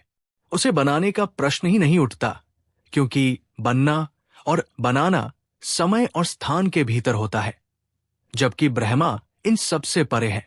अकबर ने कहा, पंडित जी, आपकी बातें बहुत गूढ़ और ज्ञानवर्धक हैं, लेकिन ये एक आम इंसान की समझ से बहुत परे है। हम कोई ऐसा जवाब चाहते हैं जिसे एक साधारण दिमाग भी समझ सके, महसूस कर सके। अब बारी थी मुल्ला दो प्याजा की, जो बीरबल से जलते थे और हमेशा उन्हें नीचा दिखाने का मौका ढूंढते थे। उन्होंने सोचा कि ये बीरबल को फंसाने का सुनहरा मौका है। मुल्ला ने व्यंग्यात्मक मुस्कान के साथ कहा, जहां पनाह, ये सवाल ही गलत है। कुछ चीजें इंसान की समझ से बाहर होती हैं और उन्हें वैसे ही स्वीकार कर लेना चाहिए। मुझे तो लगता है कि आपके इस जटिल सवाल का जवाब हमारे चतुर शिरोमणि बीरबल के पास भी नहीं होगा। क्यों बीरबल, आज तुम्हारी बुद्धि भी घास चरने चली गई क्या? सबकी निगाहें अब बीरबल की ओर घूम गई, जो अब तक चुपचाप एक कोने में खड़े सब कुछ देख और सुन रहे थे। उनके चेहरे पर न तो कोई घबराहट थी और न ही कोई अहंकार, बस एक शांत सी मुस्कान थी। अकबर ने उम्मीद भरी नजरों से बीरबल की ओर देखा। बीरबल, क्या इस विषय पर तुम कुछ कहना चाहोगे? क्या तुम्हारे पास हमारे इस बेचैन मन के लिए कोई मरहम है? बीरबल ने आगे बढ़कर शहंशाह को सलाम किया। आलम पनाह, आपका सवाल न तो कुफ्र है और न ही नादानी। ये एक जिज्ञासु मन की स्वाभाविक उपज है। जो सोचेगा वो ये सवाल जरूर पूछेगा। उन्होंने आगे कहा, दरबार में मौजूद सभी विद्वानों ने जो कहा वो अपनी अपनी जगह पर सत्य है। ईश्वर स्वयंभू है, अनादि है, अकारण है, लेकिन ये केवल शब्दों का ज्ञान है। मैं आपको इस सत्य का अनुभव करवाना चाहता हूं, एक ऐसा जवाब देना चाहता हूं जिसे आप सिर्फ सुनेंगे नहीं बल्कि देखेंगे और समझेंगे। अकबर की आंखों में चमक आ गई। हम यही तो चाहते हैं बीरबल। बीरबल ने कहा, लेकिन जहांपनाह, इस अनुभव के लिए मुझे कुछ समय और कुछ चीजों की जरूरत होगी। ये कोई जादू नहीं है, बल्कि समझ का एक खेल है। क्या चाहिए तुम्हें? अकबर ने उत्सुकता से पूछा। बीरबल ने बड़ी सादगी से कहा, मुझे 7 दिन का समय चाहिए और 7वें दिन दरबार में मुझे बस 3 चीजें चाहिए होंगी। एक कटोरी दूध, एक कटोरी चीनी और एक 5 साल का छोटा बच्चा। ये सुनते ही पूरा दरबार ठहाकों से गूंज उठा। मुल्ला दो प्याजा ने मजाक उड़ाते हुए कहा, हाँ, अब बीरबल दूध में चीनी घोलकर बच्चे को पिलाएगा और उसी से ईश्वर का रहस्य पूछेगा। वाह रे बीरबल, क्या तरकीब निकाली है। दूसरे दरबारी भी हंसने लगे। उन्हें लगा कि बीरबल या तो पागल हो गए हैं या फिर समय काटने के लिए बहाना बना रहे हैं। लेकिन अकबर बीरबल की काबिलियत को जानते थे। उन्होंने सोचा कि बीरबल की किसी भी बात में कोई न कोई गहरा राज जरूर छिपा होता है। उन्होंने दरबार को शांत कराते हुए कहा, खामोश, हमें बीरबल की शर्त मंजूर है। बीरबल, तुम्हें 7 दिन का समय दिया जाता है। 7वें दिन तुम अपनी इन अजीब चीजों के साथ दरबार में हाजिर होना। लेकिन याद रखना, अगर तुम हमें संतुष्ट नहीं कर पाए तो तुम्हें सबसे बड़े मसखरे, मजाकिया की उपाधि दी जाएगी। मुझे मंजूर है आलम पनाह, कहकर बीरबल वहां से चले गए। 7 दिन कैसे बीते पता ही नहीं चला। पूरे आगरा में यह खबर फैल गई थी कि बीरबल एक बच्चे, दूध और चीनी से ये बताने वाले हैं कि ईश्वर को किसने बनाया। 7वें दिन दीवान ए खास लोगों से खचाखच भरा हुआ था। हर कोई ये अनोखा तमाशा देखने के लिए उत्सुक था। शहंशाह अकबर अपने सिंहासन पर विराजमान थे। उनके आदेश पर एक प्यारा सा मासूम 5 साल का बच्चा, जिसका नाम गोपाल था, दरबार में लाया गया। साथ ही एक सोने की कटोरी में दूध और एक चांदी की कटोरी में चीनी रखी गई। बीरबल ने बच्चे के पास जाकर उसके सिर पर हाथ फेरा और बड़े प्यार से पूछा, गोपाल बेटा, क्या तुम्हें मीठा दूध पसंद है? बच्चे ने मासूमियत से सिर हिलाया। हाँ, बहुत पसंद है। तो चलो आज हम मीठा दूध बनाते हैं, बीरबल ने कहा और चीनी की कटोरी बच्चे के हाथ में दे दी। बेटा, ये चीनी दूध में डालकर अच्छे से मिला दो। बच्चे ने खुशी खुशी चीनी दूध में डाली और अपनी नन्ही उंगलियों से उसे घोलने लगा। कुछ ही देर में चीनी दूध में पूरी तरह घुल गई। अब बीरबल ने पहला पड़ाव शुरू किया। उन्होंने बच्चे से पूछा, गोपाल, दूध तो मीठा हो गया, पर यह बताओ चीनी कहाँ गई? बच्चे ने दूध की कटोरी में झांक कर देखा और बोला, चीनी तो इसी में है। बीरबल ने कहा, पर दिख तो नहीं रही, मुझे निकाल कर दिखाओ। बच्चे ने दूध में हाथ डालकर चीनी को ढूंढने की कोशिश की, पर उसके हाथ कुछ नहीं आया। वो बोला, वो तो घुल गई, पर है इसी के अंदर। आप चख कर देखो, दूध मीठा है। बीरबल मुस्कुराए और शहंशाह की ओर मुड़े। जहां पनाह, ईश्वर भी इसी चीनी की तरह है। वो इस सृष्टि के कण कण में घुला हुआ है, हर चीज को मिठास और सार्थकता दे रहा है, पर इन आंखों से दिखाई नहीं देता। उसे केवल अनुभव किया जा सकता है। दरबार में बैठे लोग इस सरल उदाहरण से प्रभावित हुए। लेकिन अकबर ने कहा, यह तो ठीक है बीरबल, लेकिन यह हमारे मूल प्रश्न का उत्तर नहीं है। हमारा सवाल था कि ईश्वर को बनाया किसने? मैं उसी पर आ रहा हूं। जहां पनाह, बीरबल ने शांति से कहा। अब बीरबल ने बच्चे से दूसरा सवाल पूछा, गोपाल बेटा, ये बताओ, दही किससे बनता है? बच्चे ने तुरंत जवाब दिया, दूध से। बहुत अच्छे। और मक्खन किससे बनता है? दही से। और घी? मक्खन से। बीरबल ने शहंशाह की ओर देखा। जहां पनाह, आप देख रहे हैं, हर चीज के बनने का एक क्रम है। घी का स्रोत मक्खन, मक्खन का दही और दही का दूध। अब बीरबल अपने अंतिम और निर्णायक सवाल पर आए। उन्होंने बच्चे से पूछा, शाबाश गोपाल, तुमने सब सही बताया। अब ये बताओ, ये दूध किससे बनता है? ये सवाल सुनकर बच्चा थोड़ा रुका। उसने सोचा और फिर बोला, दूध तो गाय देती है। बच्चे का जवाब सुनकर दरबार में बैठे लोग मुस्कुरा दिए। ये कितना सरल उत्तर था। बीरबल ने फिर पूछा, और बेटा, गाय को किसने बनाया? बच्चे ने बिना एक पल सोचे ऊपर की ओर देखकर कहा, भगवान ने। अब दरबार में पूरी तरह शांति छा गई थी। हर कोई सांस रोके देख रहा था कि बीरबल अब आगे क्या करने वाले हैं। बीरबल ने बच्चे के सामने झुककर, उसकी आंखों में आंखें डालकर बहुत ही धीरे से वही सवाल पूछा जो शहंशाह ने पूछा था, और प्यारे गोपाल, उस भगवान को किसने बनाया?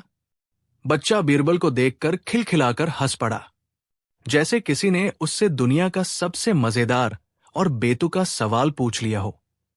वो अपनी तोतली ज़बान में बोला, आप भी कैसी बातें करते हो?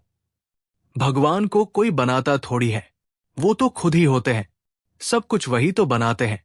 ये कहकर वो फिर से हंसने लगा।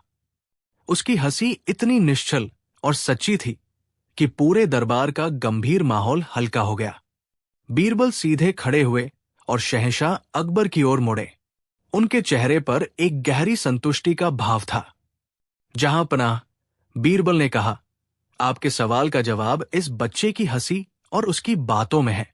उन्होंने समझाया, हमारा तार्किक मन हर चीज को एक क्रम में देखता है, घी, मक्खन, दही, दूध। लेकिन दूध पर आकर ये क्रम बदल जाता है। दूध किसी चीज से बनता नहीं है, उसे गाय देती है। वो एक स्रोत है।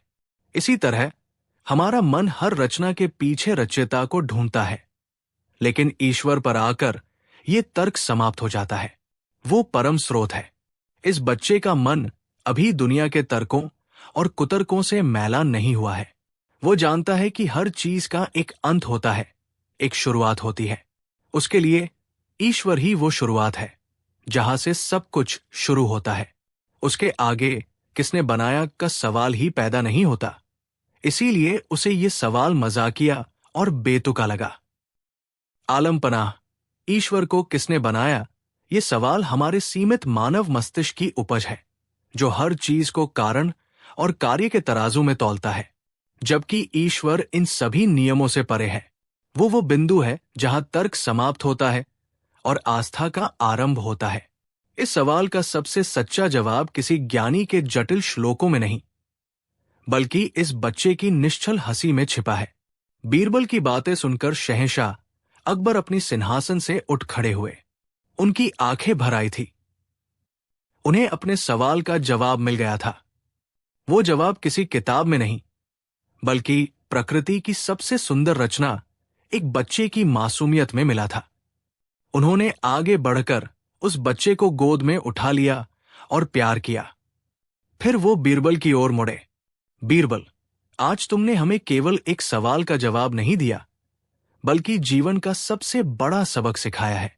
तुमने साबित कर दिया कि सबसे गहरे रहस्य का हल सबसे सरल चीजों में छिपा होता है। हम तुम्हारी बुद्धि और प्रज्ञा के कायल हैं। शहंशाह ने बीरबल को हीरे जवाहरात से तौल देने का आदेश दिया और मुल्ला दो प्याजा और अन्य दरबारियों के चेहरे शर्म से झुक गए। उस दिन के बाद शहंशाह अकबर ने फिर कभी ऐसा सवाल नहीं पूछा जो तर्क की सीमाओं से परे हो। वो समझ गए थे कि कुछ चीजें जानने के लिए नहीं, बल्कि सिर्फ मानने और महसूस करने के लिए होती है।